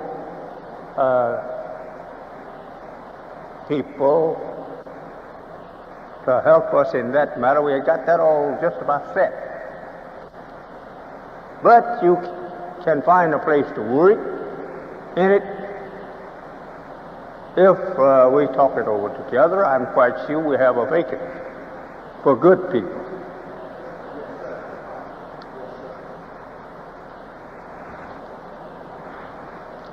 Reverend Willie made Davis minister of Pleasant Grove or Green Baptist Church. I think it's Green, Pleasant Green. That's a good name for it. And that if you feel like you have something to say after we have said our thing, you are perfect welcome to say all you want. We love to get acquainted with our church people, and especially the leaders. I know what you have heard about me, that I am an enemy to the church, Yes, you heard that right.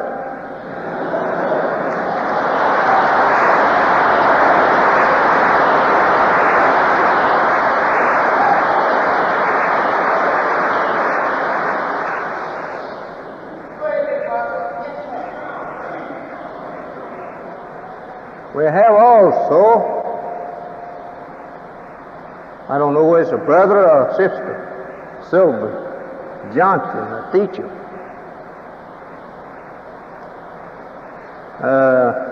Mr. Amiz, Pat Patterson, editor of Black Enterprise magazine.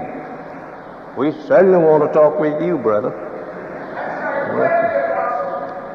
We have everything to work with, but no workers. The workers is few. Pardon me, brother workers, I know you're here, but you need more.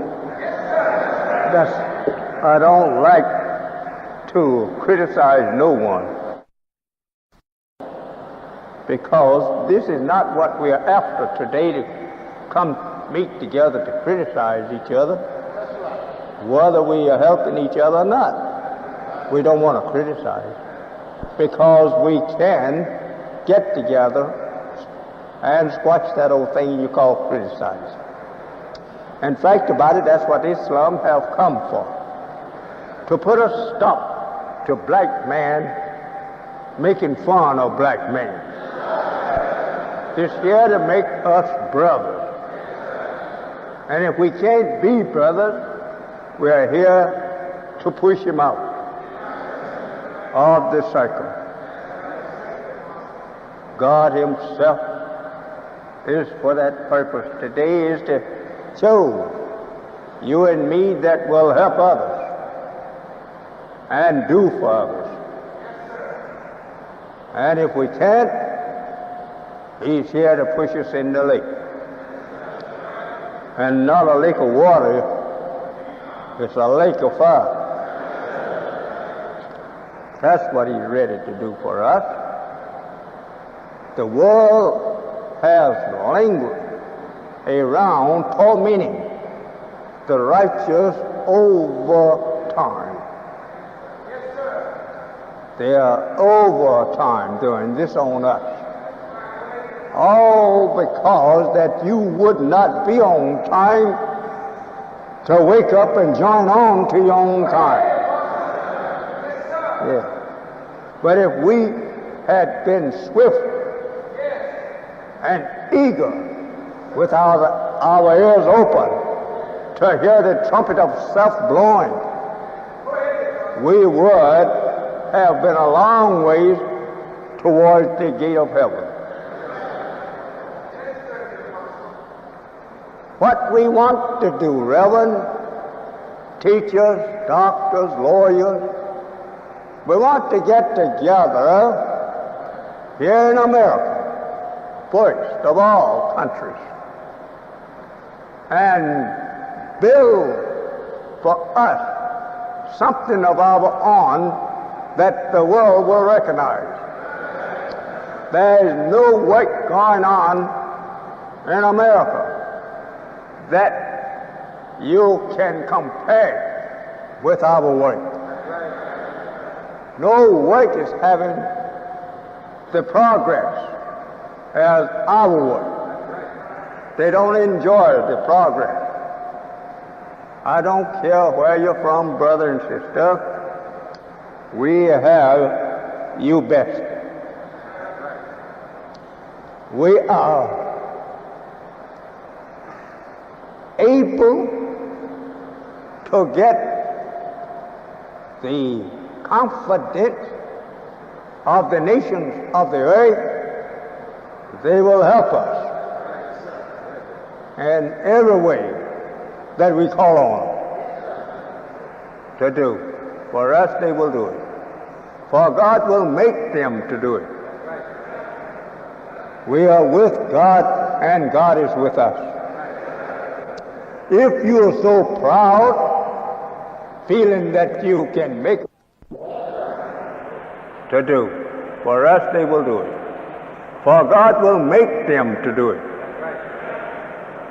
We are with God, and God is with us. If you are so proud, feeling that you can make a way without going on your knees, submitting to a superior, supreme being of righteousness, truth and justice, that you can get anything over here on the side and make the same progress, go and try. We care nothing about the rulers of evil who want to keep you and me down so that we cannot progress in our efforts to do something worthwhile for ourselves. We care nothing about their disliking, their attack to try to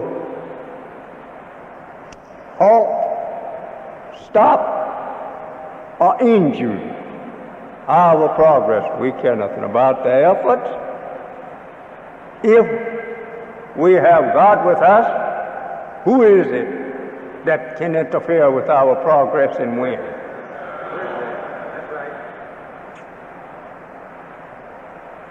We want to build on the east side of Cottage Grove,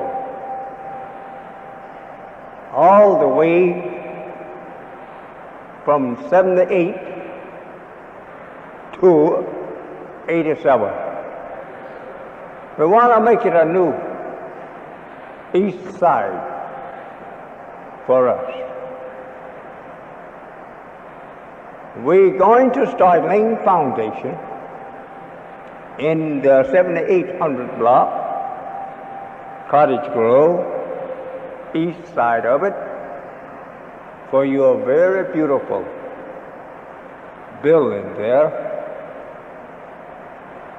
for your retail stores and foreign goods. And we're going to move on across and keep on the east side of Cottage Grove, which we estimate will cost us between $10 and $20 million. But however, you'll help me to move on across and make the south side of Chicago your south side. This is what I want for us. I'm tired of looking at you running up in the neighborhood of the white man to try to get something from him to live in your neighborhood, the south side. We must quit that old slavery act.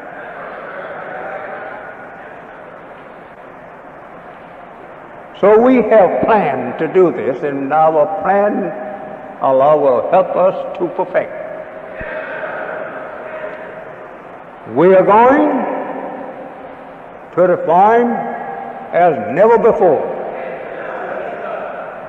And if Allah bless us with the seasons, next year this time, you will be happy of our planning. We have lots of chickens down there that we intend to be hauling in to you pretty soon. Also, we have beef cattle. We don't have no pig.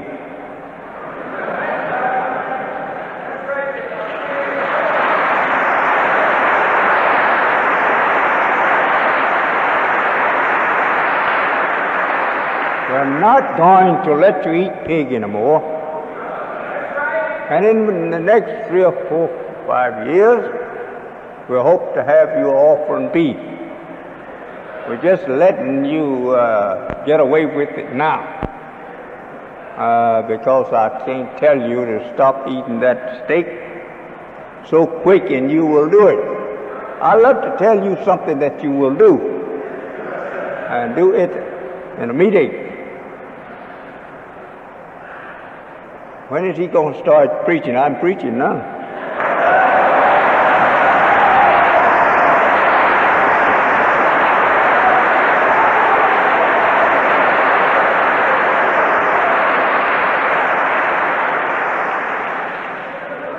See, we don't preach like the average preacher. We don't get on God told Jonah to go to Nineveh and put that little wing to it. We tell why God told Jonah to go to Nineveh. What was his aim or purpose? That's the way we preach. I know you like to hear problems come out with it like, oh yes.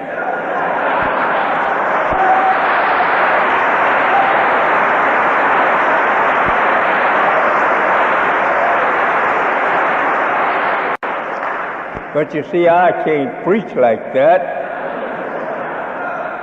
My father used to preach like that. He used to sometimes have to run up in the stand there and pick him up, carry him out, pour some cool water over him. But I can't preach like that. I am not that type of preacher. I'm a teacher.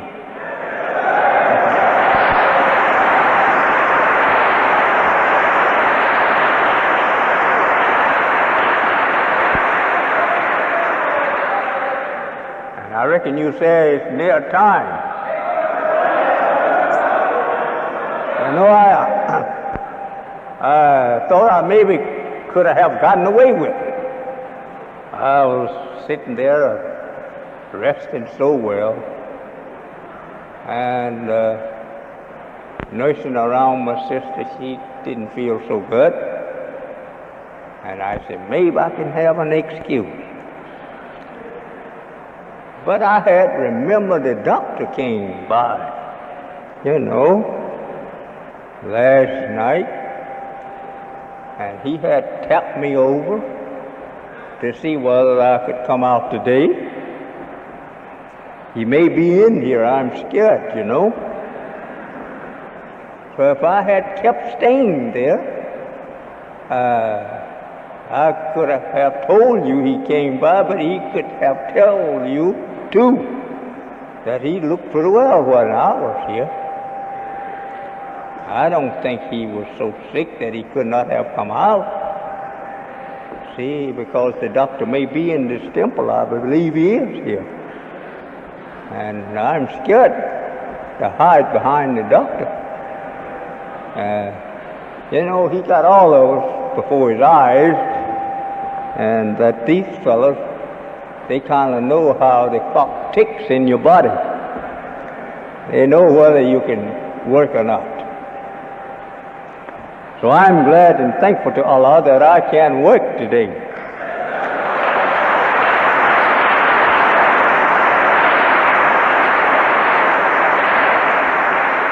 But by me being late to get here among you, I do not want to keep you here over the time that you was expected.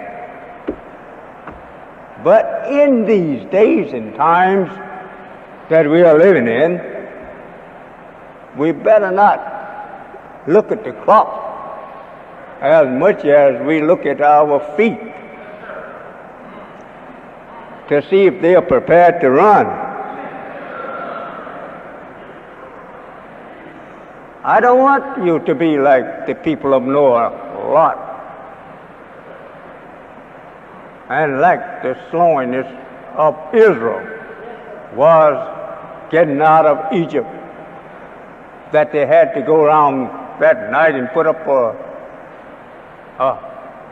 blood sign over the door to warn them to flee, that have the blood sign over the door.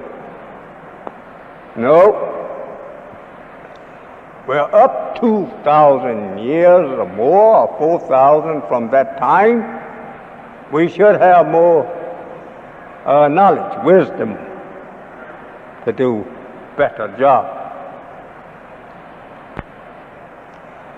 So, brothers, I'm after you this afternoon for all you have that can help yourself and your kind. I'm not after you for me alone, I'm after you for yourself. Then if you have a little left over, let me have that which you have left over.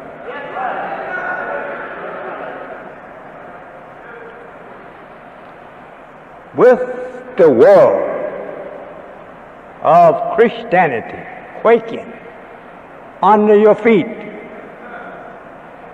and falling out of the sky and falling on the battlefield of nations, if you cannot wake up and get prepared to fly for self, what will waken you to flying for yourself if the time that we are now living in will not awaken you? I don't know what could come. Look what has happened since last Sunday that we were here together. Much has happened. It is time that we reach out for self. Fly for self. The Holy One teaches us to fly for refuge in Allah. We can take and try and play with this wine like the people of Noah and like the people of Lot. But we will meet with grave consequences. So let us try and eschew all of the mishaps that we possibly can. We want to build for self. You said we're going to be destroyed, the cities of the nation going to be shaken from their foundation. That's right. But you look in the book and you will find where it's prophesied that you must rise up and rebuild the waste cities. You have that there. Well, if we got to rebuild the waste cities, let us go practice now how to build for ourselves. You cannot boast that you have your own if you don't know how to build and master your own.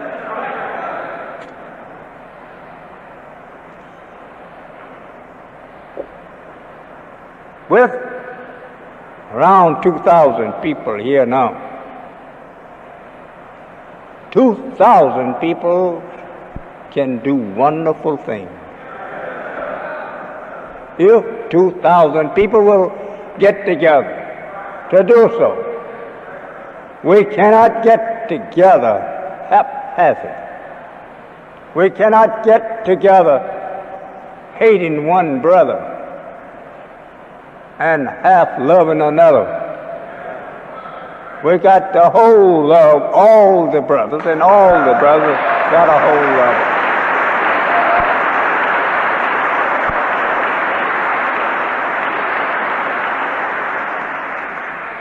I cannot give you, reverends, too much sympathy, because the church is what we want to destroy. Christianity. Christianity is our slave master.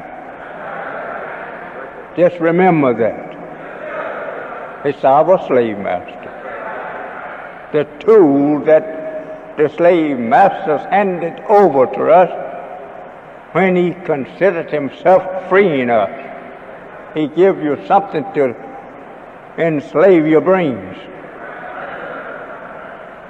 And That is where you are tied up at.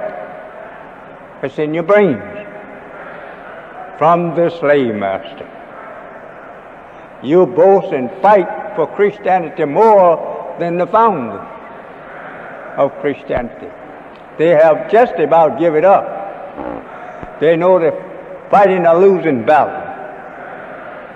Our Lord will remove the modern-made religion called Christianity. Your very foundation of that religion is murder. Take a look over here. That's murder. The cross.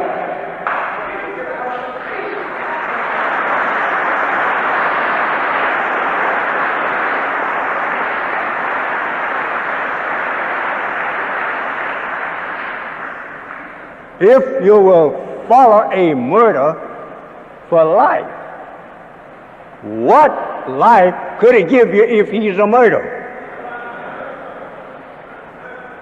That's a murder over there. And he put up his sign for you and me to worship up. If we're going to worship this sign of a murder and follow the murder, then what are we looking for? Death. We are looking for death. Oh, Reverend, it's a shame that he deceived you like this. I'm not coming here to make fun of you. I'm coming here to make you wise to the murder. That's up to you to believe it or let alone, but here is his word. He says to you and me that I taken your Jesus and I killed him, hung him up on a cross. Now, nigger, come on and worship him, because I'm going to do you the same. And he's done it.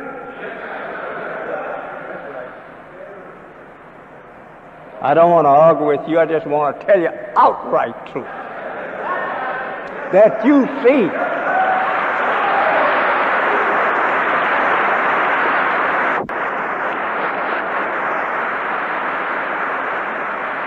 Any man or woman go and worship that cross, call it the sign that leads them to their salvation, should be taken and put in the insane asylum. That's no sign of life. That's a sign of death. See how far you are. You are off from the knowledge of what you were given. A man give you that cross and then tell you that you fall in Jesus to heaven. You ought to bust his face open.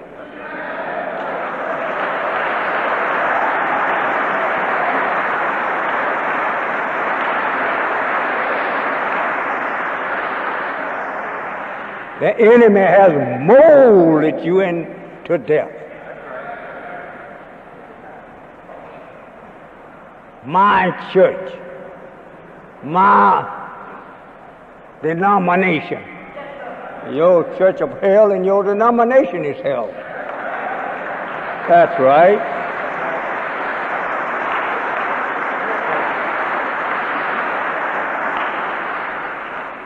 They do not have no respect over in that church for the members there, nor anyone that will visit. Fight back. They hang you on the tree. They said they hang the Jesus on the tree. You have it now clear, because they do hang you. Be like Jesus, he said. Tell him, sir, what? For what? For you to hang me and nail me to the cross like you did him? But no, He have made you to love death and worship the murder. When you tell him about us, are you one of them? That's what he will say. Oh, you done left the church? Tell him I should not have never been in it.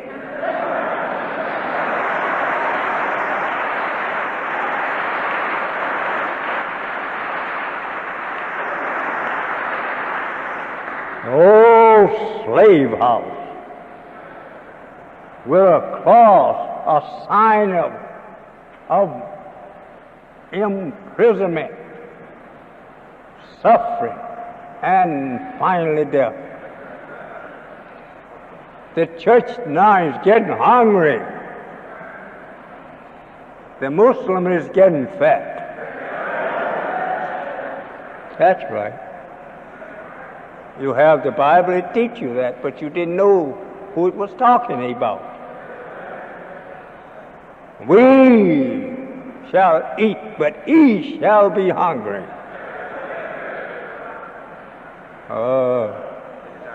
Christians, I'm so sorry for you.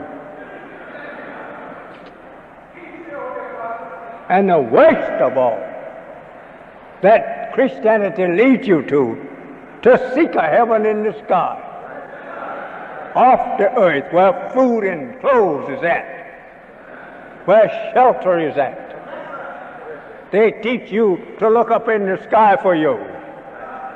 Tell them I'm already sheltered by that canopy. I don't need to pray to go to it. It was built for our service.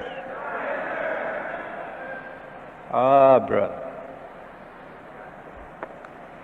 You know, if I had gotten here in time, I would have preached.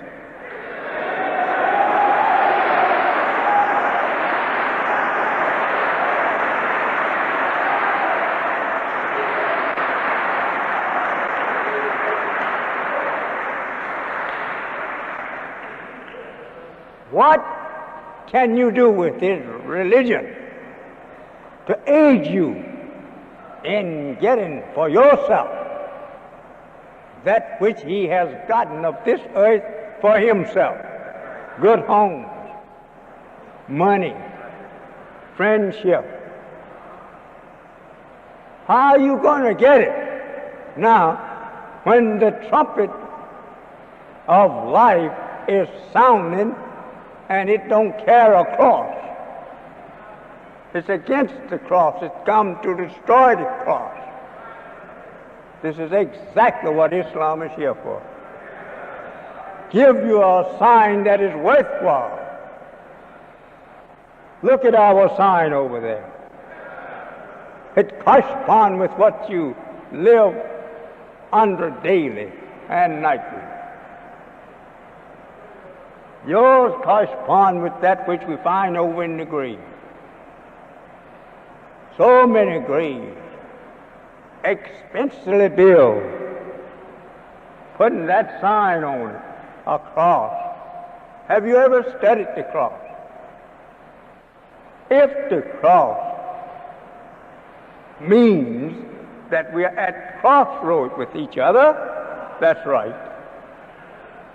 It means that the cross is at the crossroads with the crescent. But yet the old cross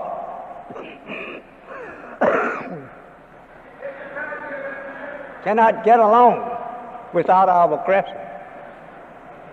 They got to have the sun, moon, and star.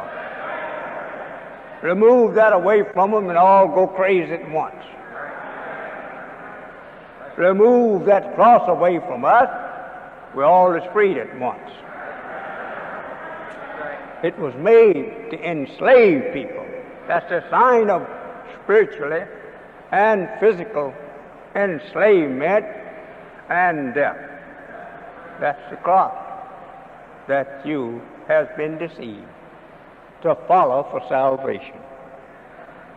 You follow Jesus. He was hung on a cross, you say. He was not hung on no cross. Allah taught me that he made a cross out of himself. He stretched forth his hands like this and let the deputy shaft stab him to death quickly through his heart. He didn't die on no cross.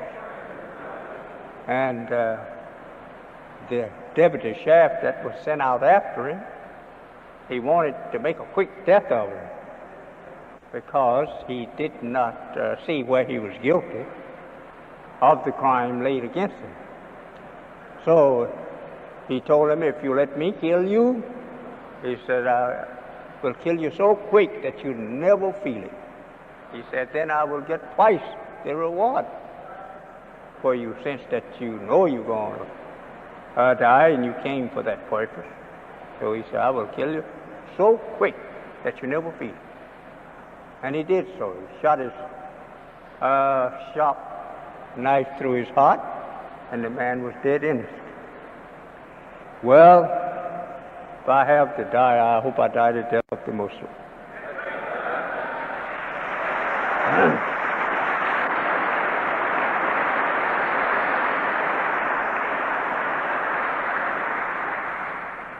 We are planning to get all your clothes for less than what you have been paying for them. We have that already ready to put through. We have planned to make all of your food come to your table cheaper than you ever have gotten it. And the best of food that you never have been able to get. We have already planned to take and buy from your sole of your foot to the crown of your head everything that you wear, far cheaper than you are paying for that same garment, shoe, hat. Now, what I want to say to you in just a word or two, that I have our black nation all over the earth now with me to put the job over.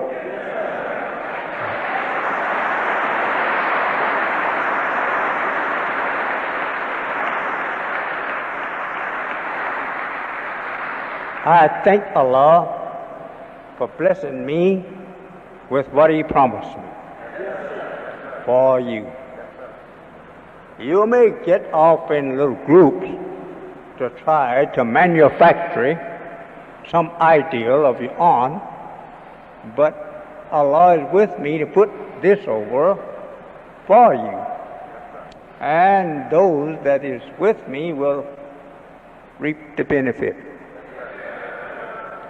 You will do the same.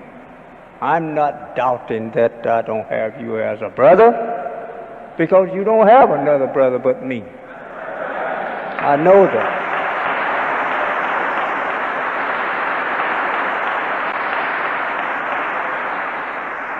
What I mean, you don't have another brother but me to get you into that which you want to live your life in. Every man wants something good. All want the good for himself. That's why the old saying goes, do for yourself. What you do for others, do it for yourself. And what you do for others, let it be that which you desire brother to do for you. So I think, you brothers, this is what I came down to tell you, that Allah has blessed me to get for you those things that you want most, that you cannot reach following the white man of America. He's born your enemy and my enemy. He can't help himself. Don't try to force him to do righteousness when he was not created for that. Was not made to do righteousness. He wasn't made for that. He can't do that beyond his nature. and feel good. If he do a little good for you, he will be always telling you, I went out of my way to do thus and thus for you. And he's right. When he do something good, he went out of his way because he wasn't made to do good.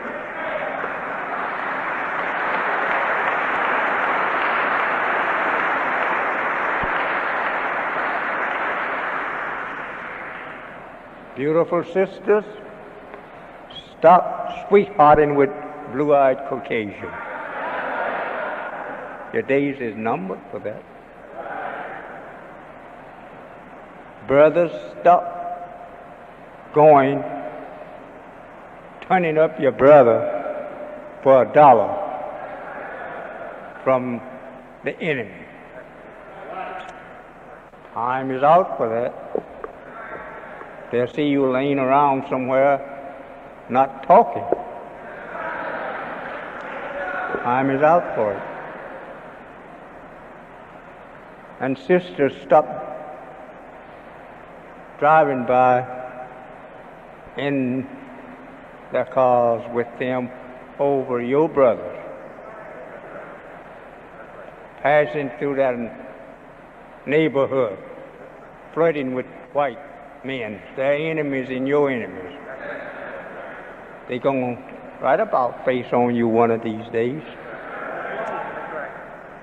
Don't you feel ashamed of yourself? Sitting up in the car with the enemy of your people? Letting him take you in the bushes somewhere on a dead-end lot. That kind of work gonna stop someday. You may not feel so happy when you meet the gang who will be stopping it.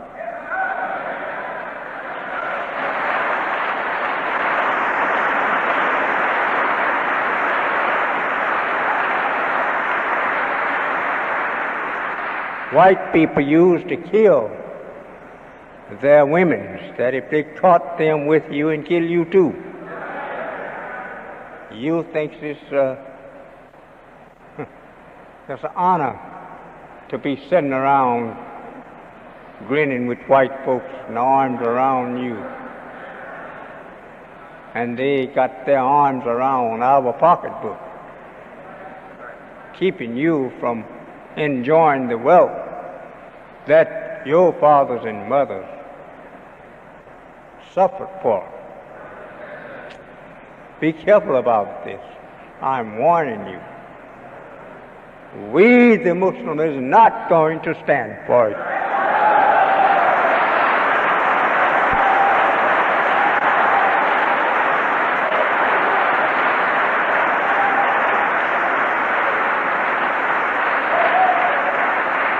There is some we call good Christians, but they just don't know how to be a good Christian because they don't know the truth.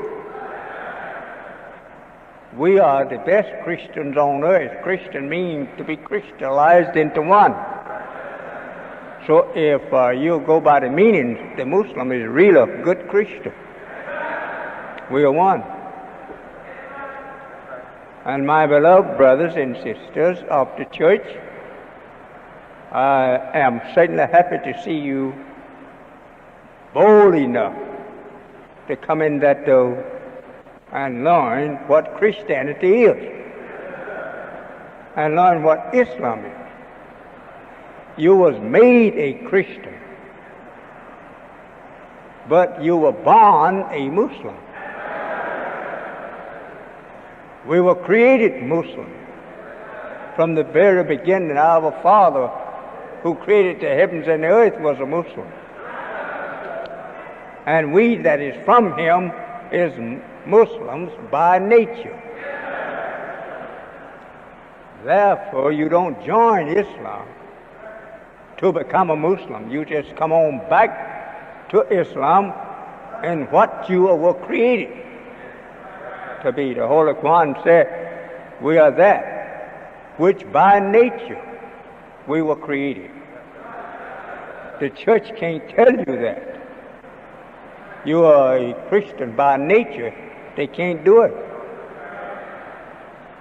They tell you that you are a Christian by faith and hopes. But you are born a righteous person. Muslim means a righteous person. Well, I guess I have talked enough. And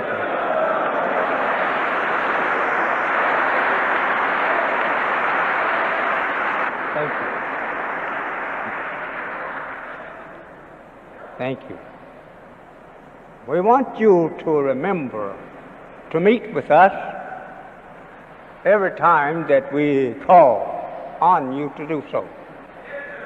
Whether you say you are not a Muslim or not, you just saying that through the undeveloped knowledge of self. You were created a Muslim. If you reject it now, you're rejecting yourself, because Muslim is what you are. What can you find in Christianity that exceeds us? Nothing but evil.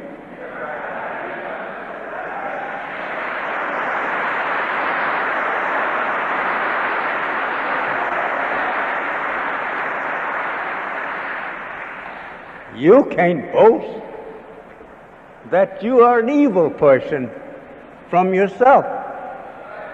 Your man that made you evil, Yaakov, he was one of us. You didn't have sense enough to build up a race of evil people. It was one of our people who taught you how to build one out of evil.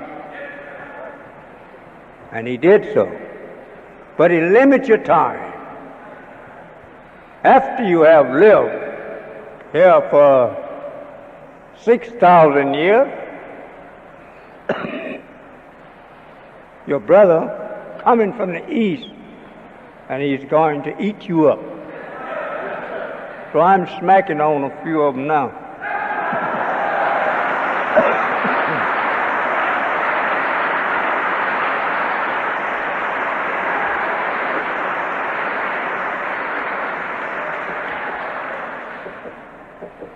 I love black people. I love black people.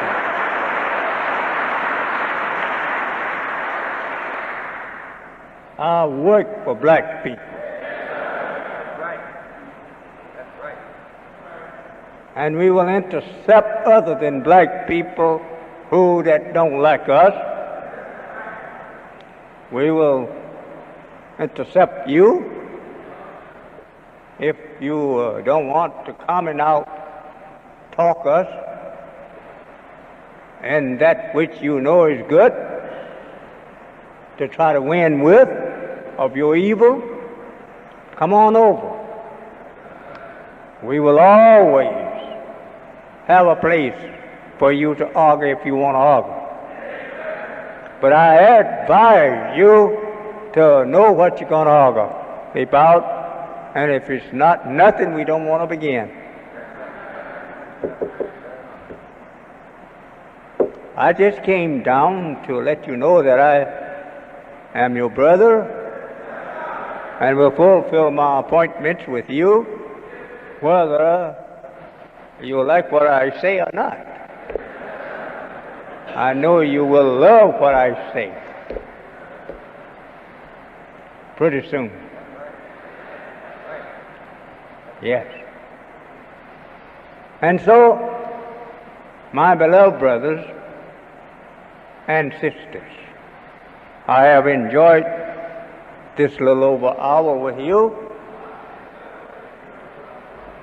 and that I hope that you will make out your orders to buy the merchandise that we have already purchased for you,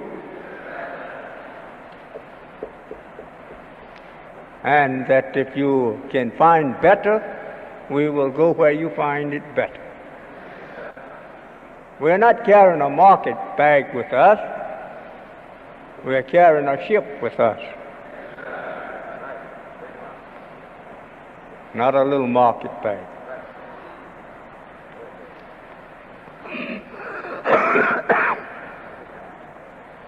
If there is any one of you that would like to ask me a question, do stand.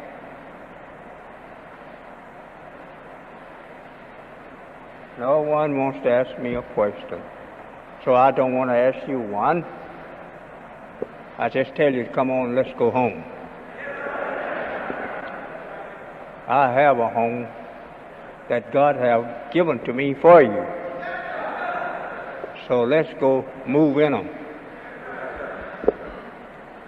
What is any better heaven than plenty of money, a good house to live in, good peace among the brethren, and the world of man? What is any better heaven than that? I don't want to try to prepare to go up in the sky with you.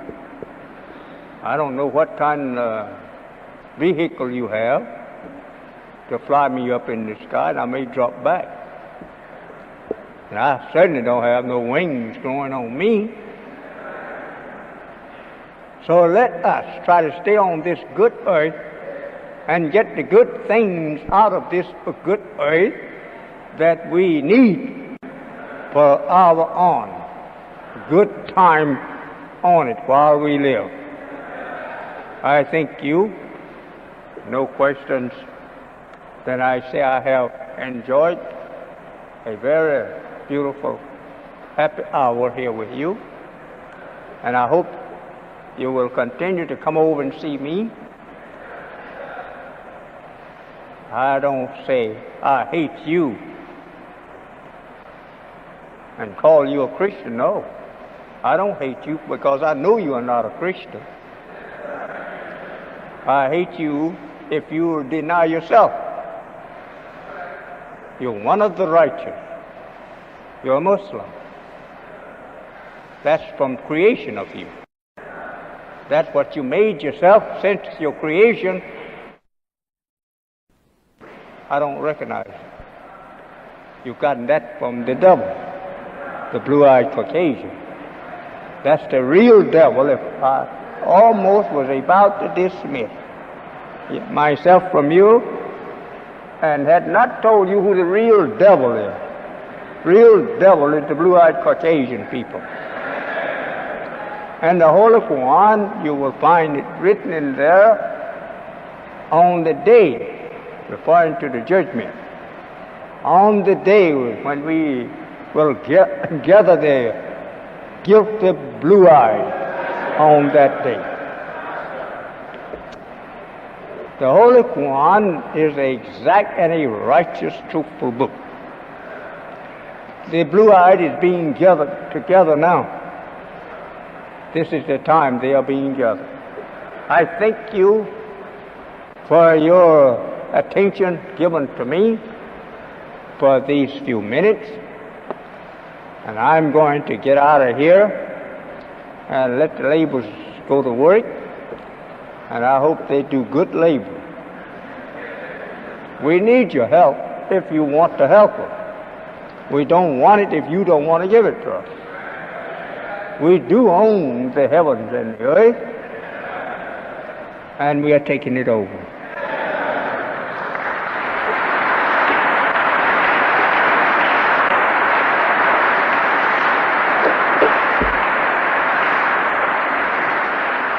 Thank you, beloved, beautiful people. You look so beautiful.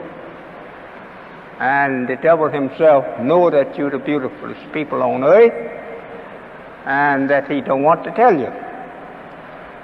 Because he, with this short temporary made self, wants you to think he's the beautiful. Just been here 6 days, and we've been here without number of years. I say, go on like Isaiah teaching. Shine, shine, shine. Thank you.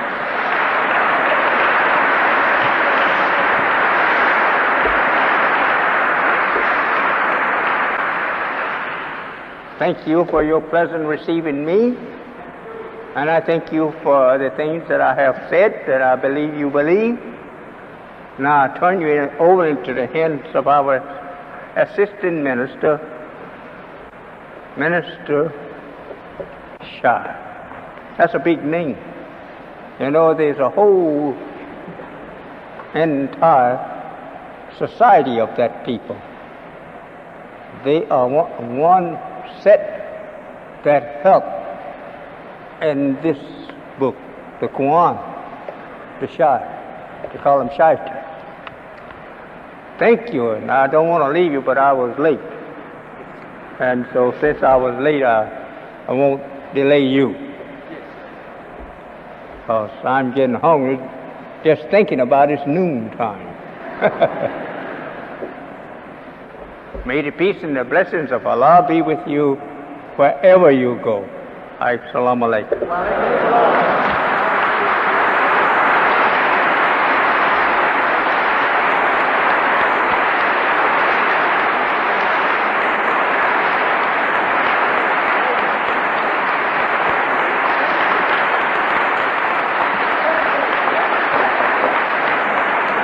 All praise is due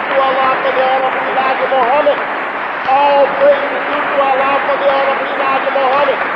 All praise is due to Allah for the honor of Elijah Muhammad. All